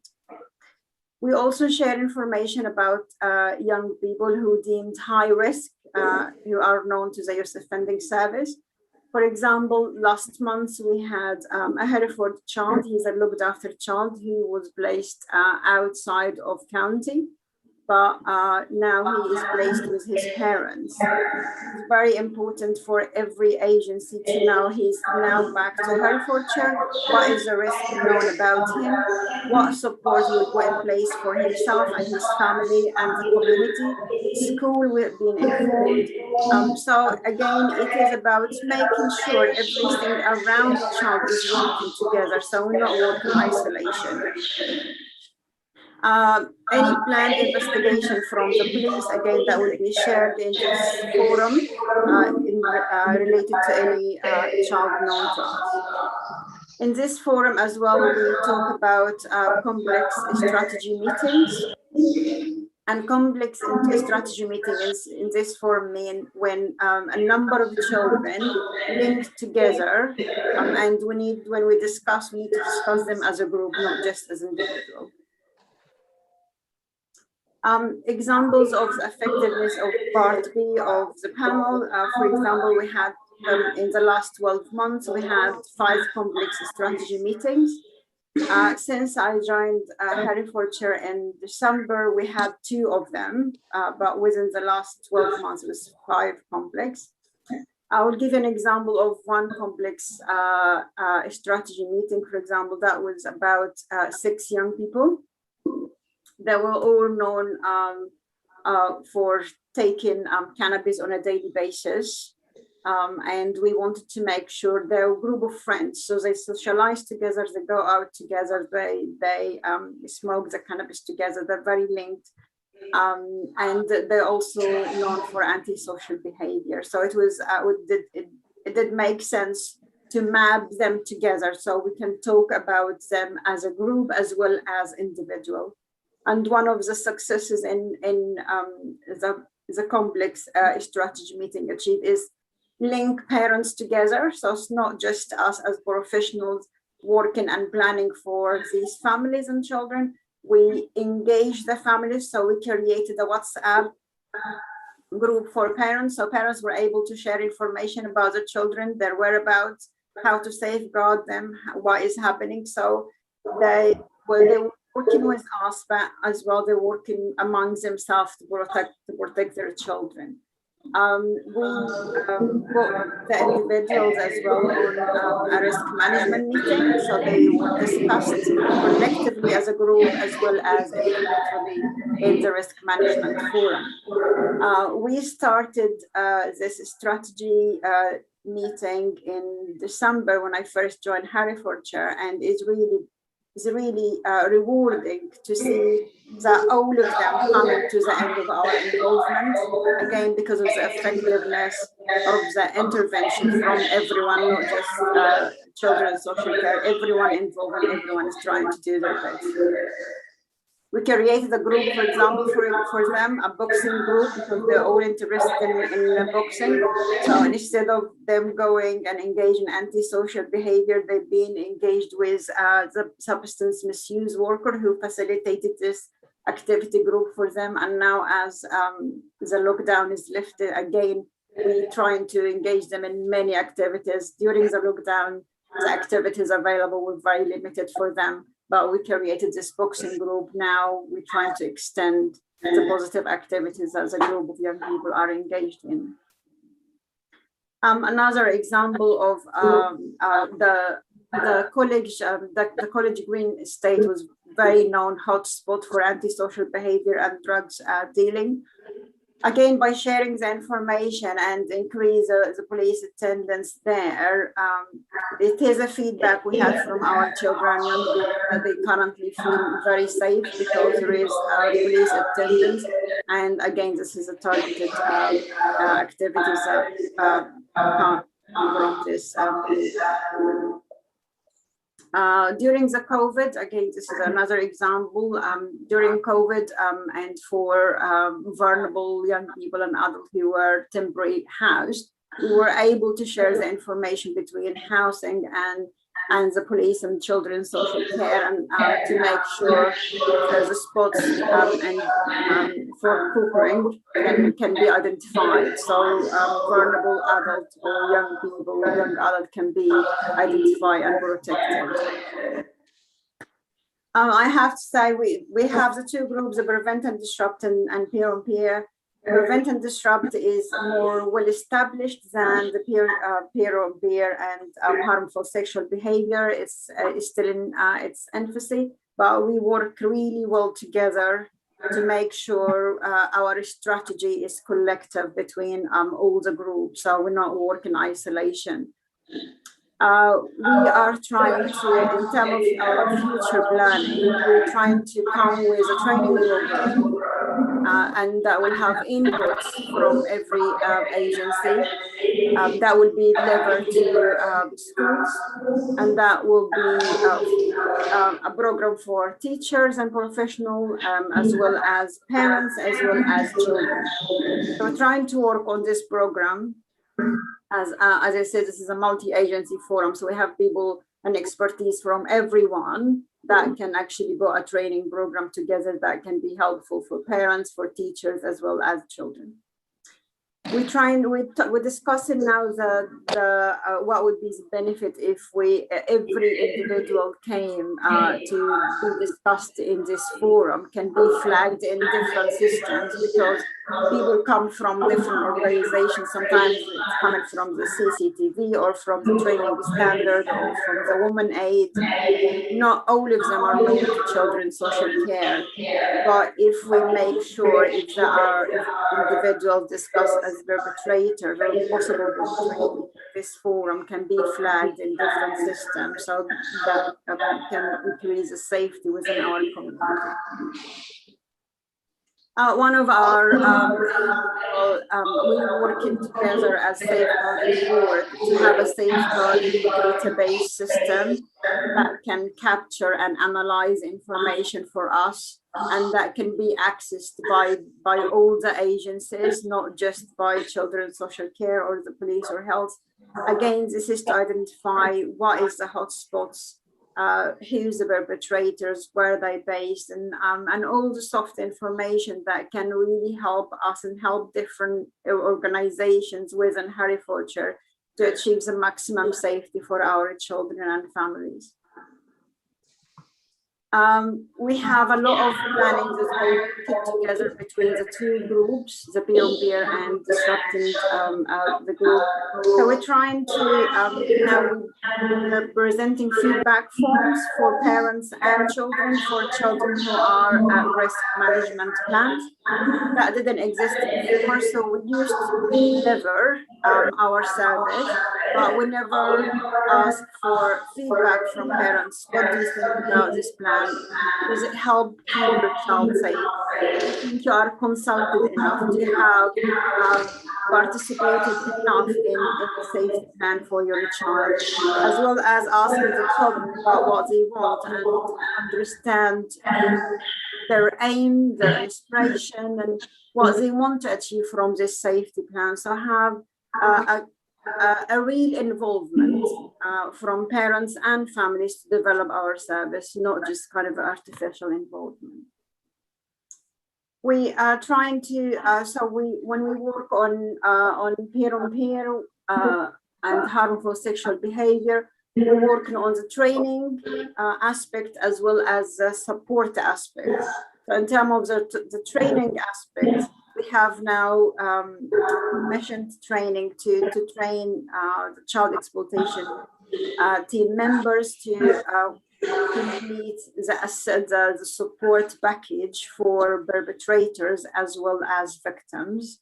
And that will be a package to be delivered. And the two people who are sending to receive this training, how to support victims and perpetrators of peer-on-peer, they will go out to train other people and other practitioners. So the aim is to train them to train other people. So it's widely the support available for our children who are victim of peer-on-peer. The support is widely available, and people have awareness in the community how to support them. In terms of assessment, we also currently commissioning the Brook tool, and the Brook tool is a specialist tool for frontline practitioners to identify the signs and symptoms and make a referral if it's appropriate. So it's a simple tool that people will be trained to use. So whether they are in schools or youth clubs or Women Aid, anyone who get in touch with children, and families. The aim is to have this license. The license is have different stages. Start from training 300 people and above. And our aim is to start with the first level, which is 300. So we'll be given the license to go out and train frontline practitioners who in contact with children and families on a daily basis to be able to use the tool and identify the risk when it does exist. And if it is appropriate, they will refer to children's social care or call the police or do the appropriate action. So my understanding as I'm new to Herefordshire, this tool was used in the past, but because it was not well maintained, people started to misuse it. So now when we try to commission the tool again, we are thinking of how to maintain the tool.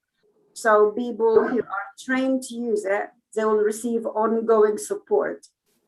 So if they forgot how to use it or confused or not sure what to do, we will have support available for them to complete it. So it's about commissioning something, but also thinking of how to maintain the system we commission and how we support it moving forward.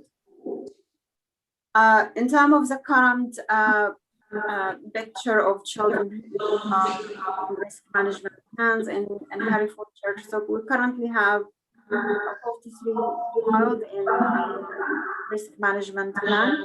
We have 30 of them on a moderate risk and significant, 16 on criminal, 11 on sexual, and 16 for those risks have been identified. Children who are on risk management plan are discussed in May's panel, the multi-agency child exploitation panel. So again, everyone attend from the police, from education, from health, from substance misuse. So it's a multi-agency look at the child from every aspect. Children and parents that are invited and they usually attend. So they are very much part of any safety plan coming to safeguard the children. And the risk is, so the panel, if the risk is identified by the panel as a significant risk, the children would be reviewed in the panel every 12 weeks and before this if needed. This is a moderate, the moderate risk is for 12 weeks. If a significant risk is 4 weeks.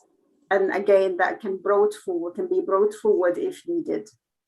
What we are introducing now is developing our system, our recording system, so we can look at the child when they enter the process until they exit, and we can see how long they have been on the risk management plan, what progress they have made, and bring themes out of this. And for children, for example, if there are a child protection plan, if there are more than 9 months, we review them to avoid any drift and delay. And we tried to have this system here on the risk management plan, which didn't happen before. If children are drifting on a risk management plan because of criminal exploitation or sexual exploitation, is to be reviewed.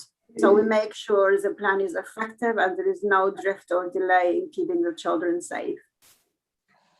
So this is a presentation. I hope that you hear me all right, but please ask questions. If I didn't hear the question, if the meeting facilitator can put them on the chat for us so I can read them, I'm really sorry. Thanks. Thank you very much. Really very comprehensive report. And thank you so much for the PowerPoint presentation. It made us easy to follow alongside listening to the not perfect sound production. You're clearly passionate and informed of what you do, and that really came across. What really came across very strongly too is that you were able to make a difference almost in real time for people on the street, which was very, very reassuring and good to know. I think it's worth explaining a little bit to people. I mean, you're the Herefordshire Children's Safeguarding Partnership, right? Which used to be called, and I'm grateful to Councillor Watson and Knowles, for this explanation. We're appointing what used to be called the Safeguarding Children's Board, and now you are the Herefordshire Children and Young People's Partnership. And it's a three-party safeguarding partnership.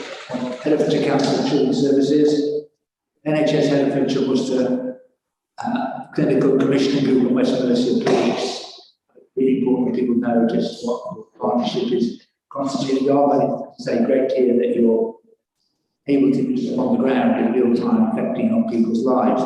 One question I have before I move to others is interested to hear about this safeguarding database that you're constructing.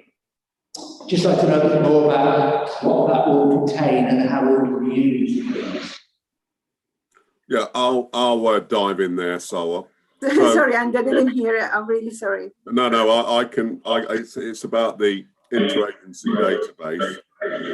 So a little while back, we were successful in applying for some resource from the Tackling Child Exploitation Programme, which is a national programme that's been established now, I think, for about 2 years. So it was good news that we were successful in getting, and we used that opportunity to bring partners together to look at how better we could map out hotspots around child exploitation across Herefordshire, because it became clear to us all that there was a lot of parallel working members. So the police would have their data, children's social care would have their data, and the voluntary sector would have their data, and so on and so forth. So what we did, we used the opportunity of this programme to begin to envision what a better joined up way of working could look like in terms of sharing the intelligence.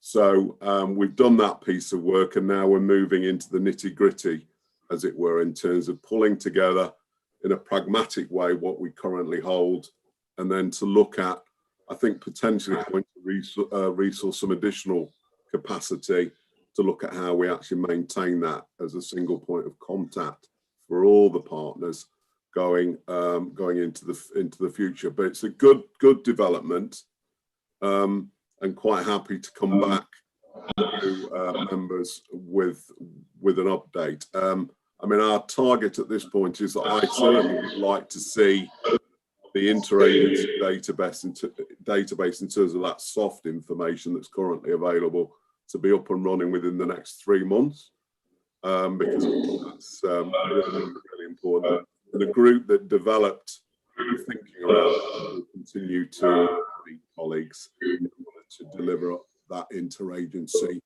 commitment. Okay, thank you.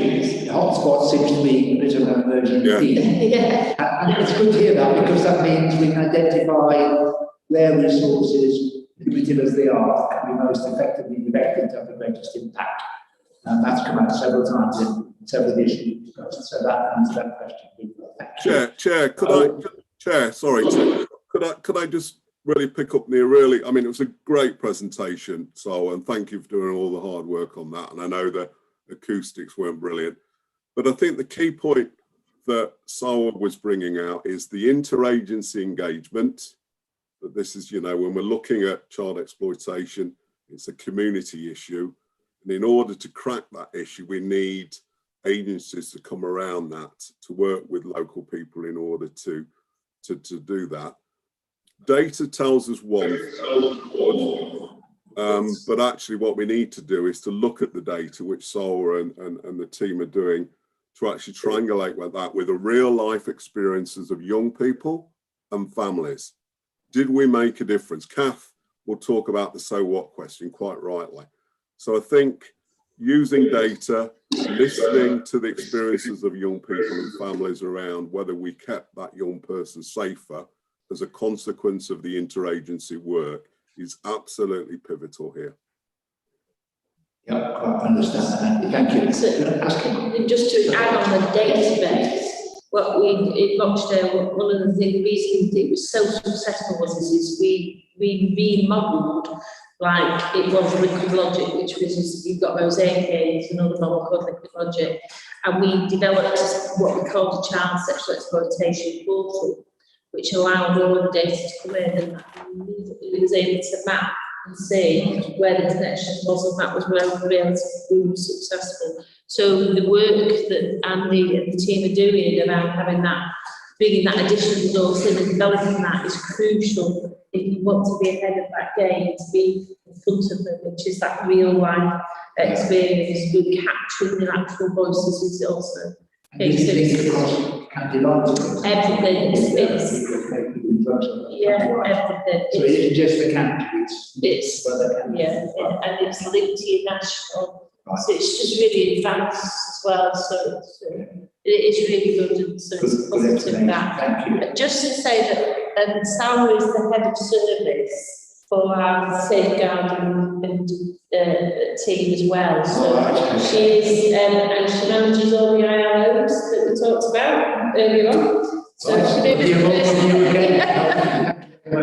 well as leading on the safeguarding partnership as well. Thank you for that clarification, Kath. Yeah. Right, I'm going to open to the committee, and then I'll come back to you if I may. Any questions from the committee? I have a specific one, if that's okay. Yeah. So I was just looking at this SALWA on page 78. Well, this was the public act, so, but it's on future planning, and it's the second point. It just raised a bit of an alarm for me, flagging individuals on mosaic and different recording systems. It's just that, I mean, yeah, I think we need to have intelligence, but how do we stand legally about holding information about individuals without their consent? Yeah, so like I said, councillors, this is an idea we just discussed in the last meeting. What we need to do is to consult with our people and also with our information government about how, if we need to highlight or flag any individual, what is our legal right in doing this, and if they are flagged, how they would be flagged, what information would be allowed or not allowed to add to the system. So that wouldn't be a random act from our side. We need to consult on the idea to make sure when we do anything, we do it within our legal framework, so no individual will be put at risk, or their rights of privacy would be breached by us, by our service. So it was just an idea discussed last time in the Disrupt panel to see if all the individuals discussed within the panel as soft intelligence, how they can be flagged, if they can be flagged, and what would be the legal way to do this. Well, I mean, I understand that they're checking into it, is what I got. So basically, when you've meted in the groups meetings, you have what's known as soft intelligence, which is what happened in Rochdale. The soft intelligence leads then to the hard intelligence you do to get your conviction. So you need to sort of be under safeguard, you're entitled to make that soft intelligence and share that information. What we've got to do is how do we disseminate that if we think a child is at risk because of a possible perpetrator not been, and so what flagging, and how do we stay within the GDPR rules and the information sharing rules, we don't compromise people's rights, which we've talked about. So that's what the guys are exploring. So it's just a conversation. How do we, because if you're the social worker working with the child and you're not aware that potentially the uncle so-and-so that's visiting the family is a potential perpetrator of sexual exploitation to a child, how do you make that connection? You've only got soft intelligence at that point. So this is the bit where it's quite sensitive and quite complex. But you're right, it's not something that we just go into, and we need to make sure we're within legal parameters. This soft intelligence came up in the Kingdom situation, didn't it, where foster parents were believing in the stories. It's slightly different, but it's a similar sort of situation where... Well, I think slightly different because the Kingdom judgment was that there'd been what's called fact-finding hearing, and the evidence presented around fact-finding hearing wasn't there. And what should have happened then is that we should have worked with the children of foster carers, and that didn't happen. So that wasn't soft intelligence, they just were never told. The fact finding in, so that's the difference. This soft intelligence usually has something underneath it. That's certainly my experience. But you've not quite got, it's like when the police are probing into things around drugs and things, they might know that it's not, in order to get to the real person that's controlling. And certainly, as teachers, we had that, if you can have concerns, have a conversation. Yeah. So, that's the soft intelligence side of it. And at that point, it was held in the conversation of the staff body rather than on record. So it was just that sort of transitional bit. But if you're on EDT at night, if you're on emergency duty and a child has to move, it goes to great uncle so-and-so or great auntie so-and-so, and there's no record, but there's potential concern, that emergency duty worker doesn't know about, so there's something around. So that's what we're trying to explore. How do we bring that in to make it in a sensible way? So qualitative data. It is. Eventually to Yeah, and it's not about just branding some things, that's the one thing you want to do, because that's the dangerous bit. You can just put flags and everybody gets branded. So I know that both Andy and Sarah were very careful about that. Thank you for that. I would assure you that we're not going to do anything without proper consultation. But in this forum, is a lot of information shared, and sometimes after we finish the meeting, we ask ourselves, what would happen to this information? He is holding. Sorry, I don't know if people are still hearing me. Yeah, we can hear you. All right, sorry. You're not moving. Yeah, because we share a lot of information in this forum, and it's really valuable information to safeguard our children on the ground. And there is no, people leave. For example, I'm not here forever, or social workers are not here forever. People who come with the information, they're not available all the time. So sometimes we ask ourselves the questions, all this information we shared and we made good use of it, but how can we make sure this information can continue to be available, but how and where and how can we use it in the future if needed?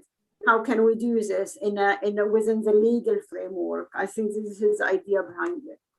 Yeah, and just so really, because one of the things that the tackling child exploitation work and looking at the interagency database, I think I certainly put around confidentiality and going through all the legal process, and some of that we need to sort out. But what are some of the low-hanging fruit? So actually sharing information around some of the hotspots and doing that anonymously so that we can be more intelligent around how we plan, how we commission activity, and do some of that triangulation that Pat was talking about earlier. Prevention here is the key, isn't it? We can get in early within those communities where we've identified a problem and we put the right support in, then the outcomes are a lot better in terms of preventing further problems and difficulties later down the line. Early intervention, like early years for children's services, are all critically important. A good name for the group, Prevent and Disrupt Group. That's exactly what you do. Sorry, were there anything else you wanted to say, Jenny? Okay, great, thank you. Helen, have you got any comments to make? Yeah, I was just thinking about the questionnaire on Voice of the Child we did, which highlighted in the rural areas and the towns how little youth provision we've got in the towns. And so if the youth provision was there, you'd get the information from, because they'd be sharing memory as journalists. You have no drop-in centres with the young anymore, and so how can you get hold of them? it's a chicken and egg situation. I'm really glad you're on this committee because your work as the youth champion can hopefully integrate into the work we're doing to try and improve services. It's all part of preventers, isn't it? We get drop-in centres that helps to prevent something happening, particularly in context of safeguarding. We're very conscious in Lembury, for example, our youth centre that been open for a year. There isn't. So people are exposed to influences outside from areas like that. So it's a chicken and egg situation. More youth activities organised and where people can go and be safe, the less hopefully the work that we do with safeguarding people. Jane, do you want to add anything? No. Elizabeth? Only to say, I'm sorry, the acoustics in here. Yeah, very bad, I know. Real problem for me. Yeah. The softer a person's voice, the better I feel it, which sounds odd. I've talked for a number of years and talking of issues, social issues with children, and we had, I taught in the largest school in Hereford, we had sideways entrance, which means coming in year 4 instead of starting in school the way through. And we always had reports. We always had paperwork to read, and information was always passed by. And we would, as a school, decide not to read reports, at all for a couple of weeks, and then have enough. And sometimes that was because perhaps a child was challenging, or had issues. So basically, anyway, then a sort of fresh start. But insofar as my work in school, I know what's going on, I understand my people, I felt I had a very good understanding. And yes, we have certain interventions, but what I experienced and saw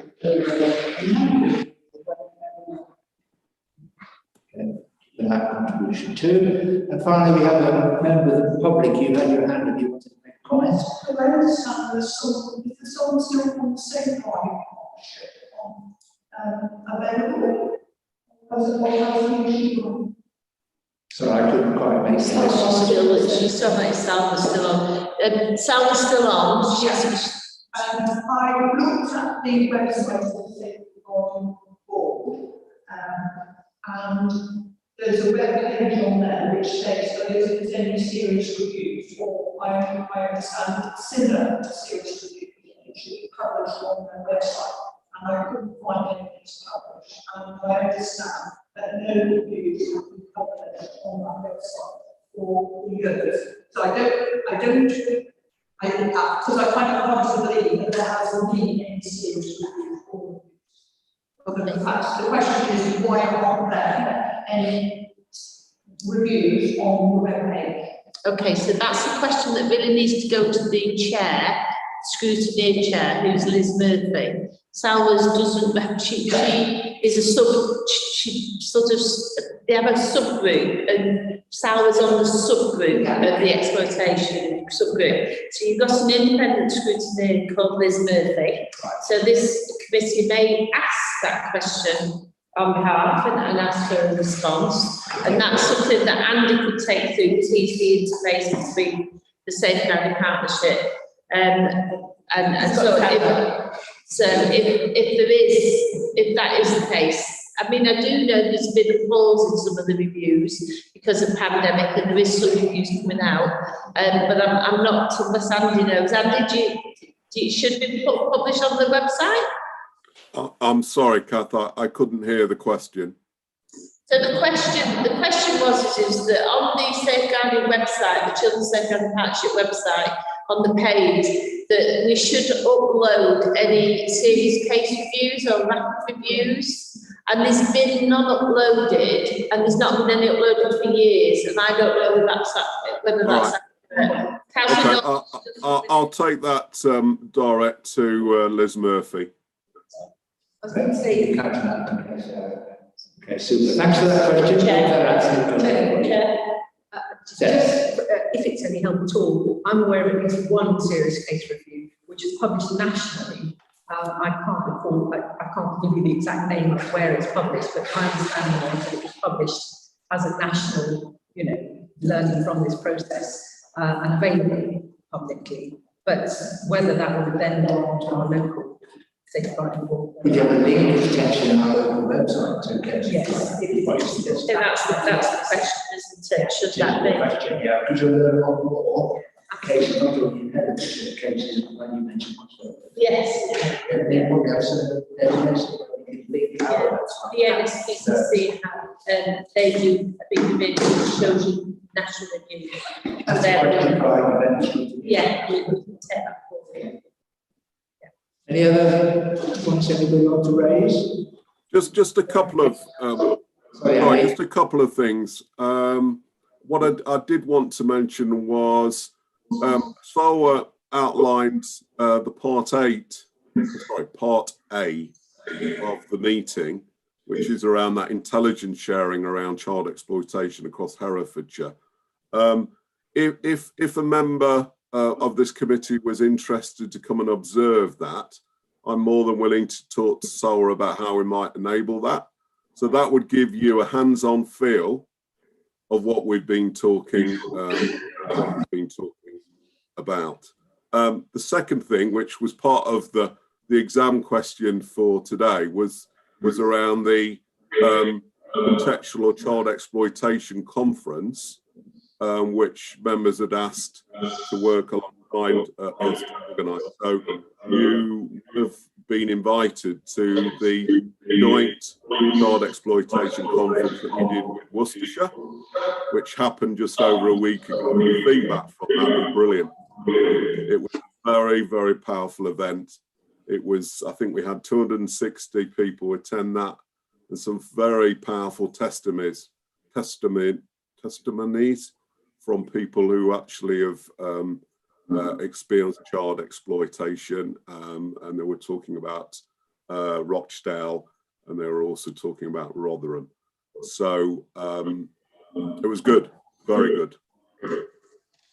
Did anybody from scrutiny attend? Chair, unfortunately, it clashed with the original date of the full council meeting. Right. So I had applied, then realised it's clashing, and then when I came back, once we deferred the meeting, it was full.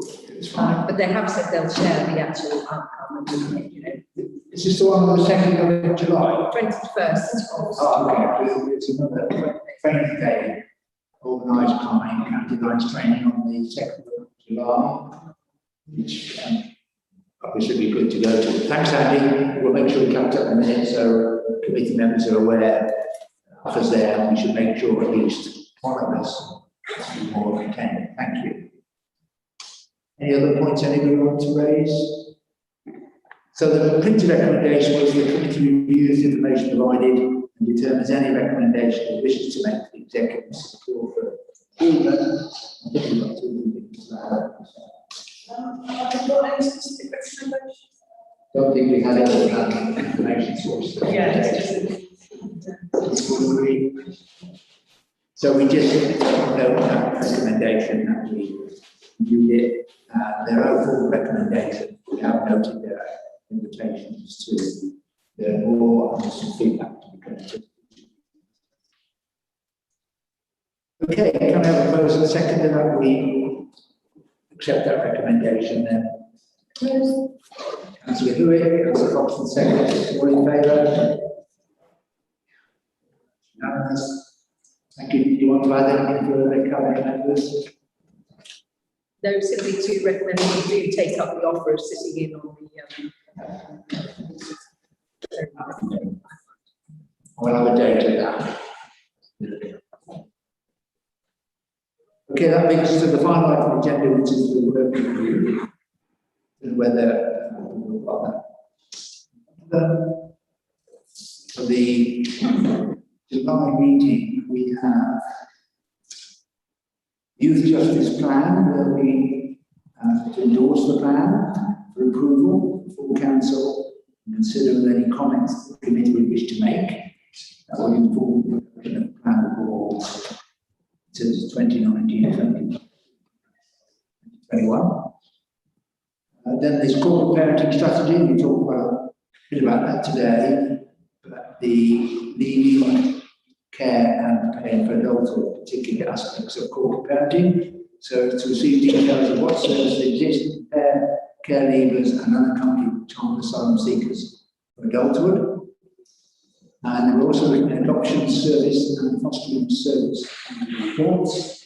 And this is to receive the annual report from the adoption and fostering services and consider the outcomes and recommendations.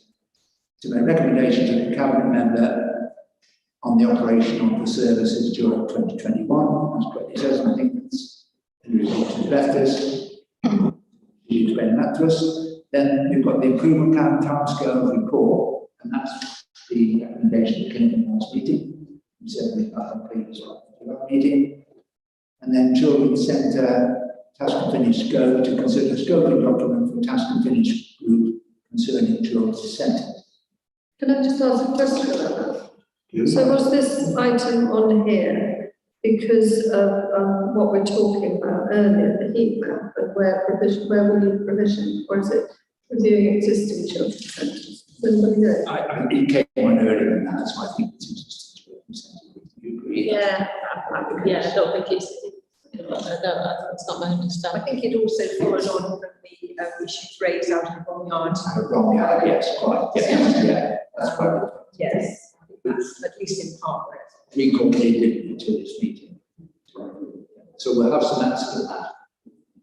Thank you. We also agreed that we had a report back from the peer review report. Of course, if we have an approval, suggest text for further scrutiny, review the report specifically, then perhaps when we come to it, we can move the improvement plan project to that meeting, maybe, and substitute this meeting the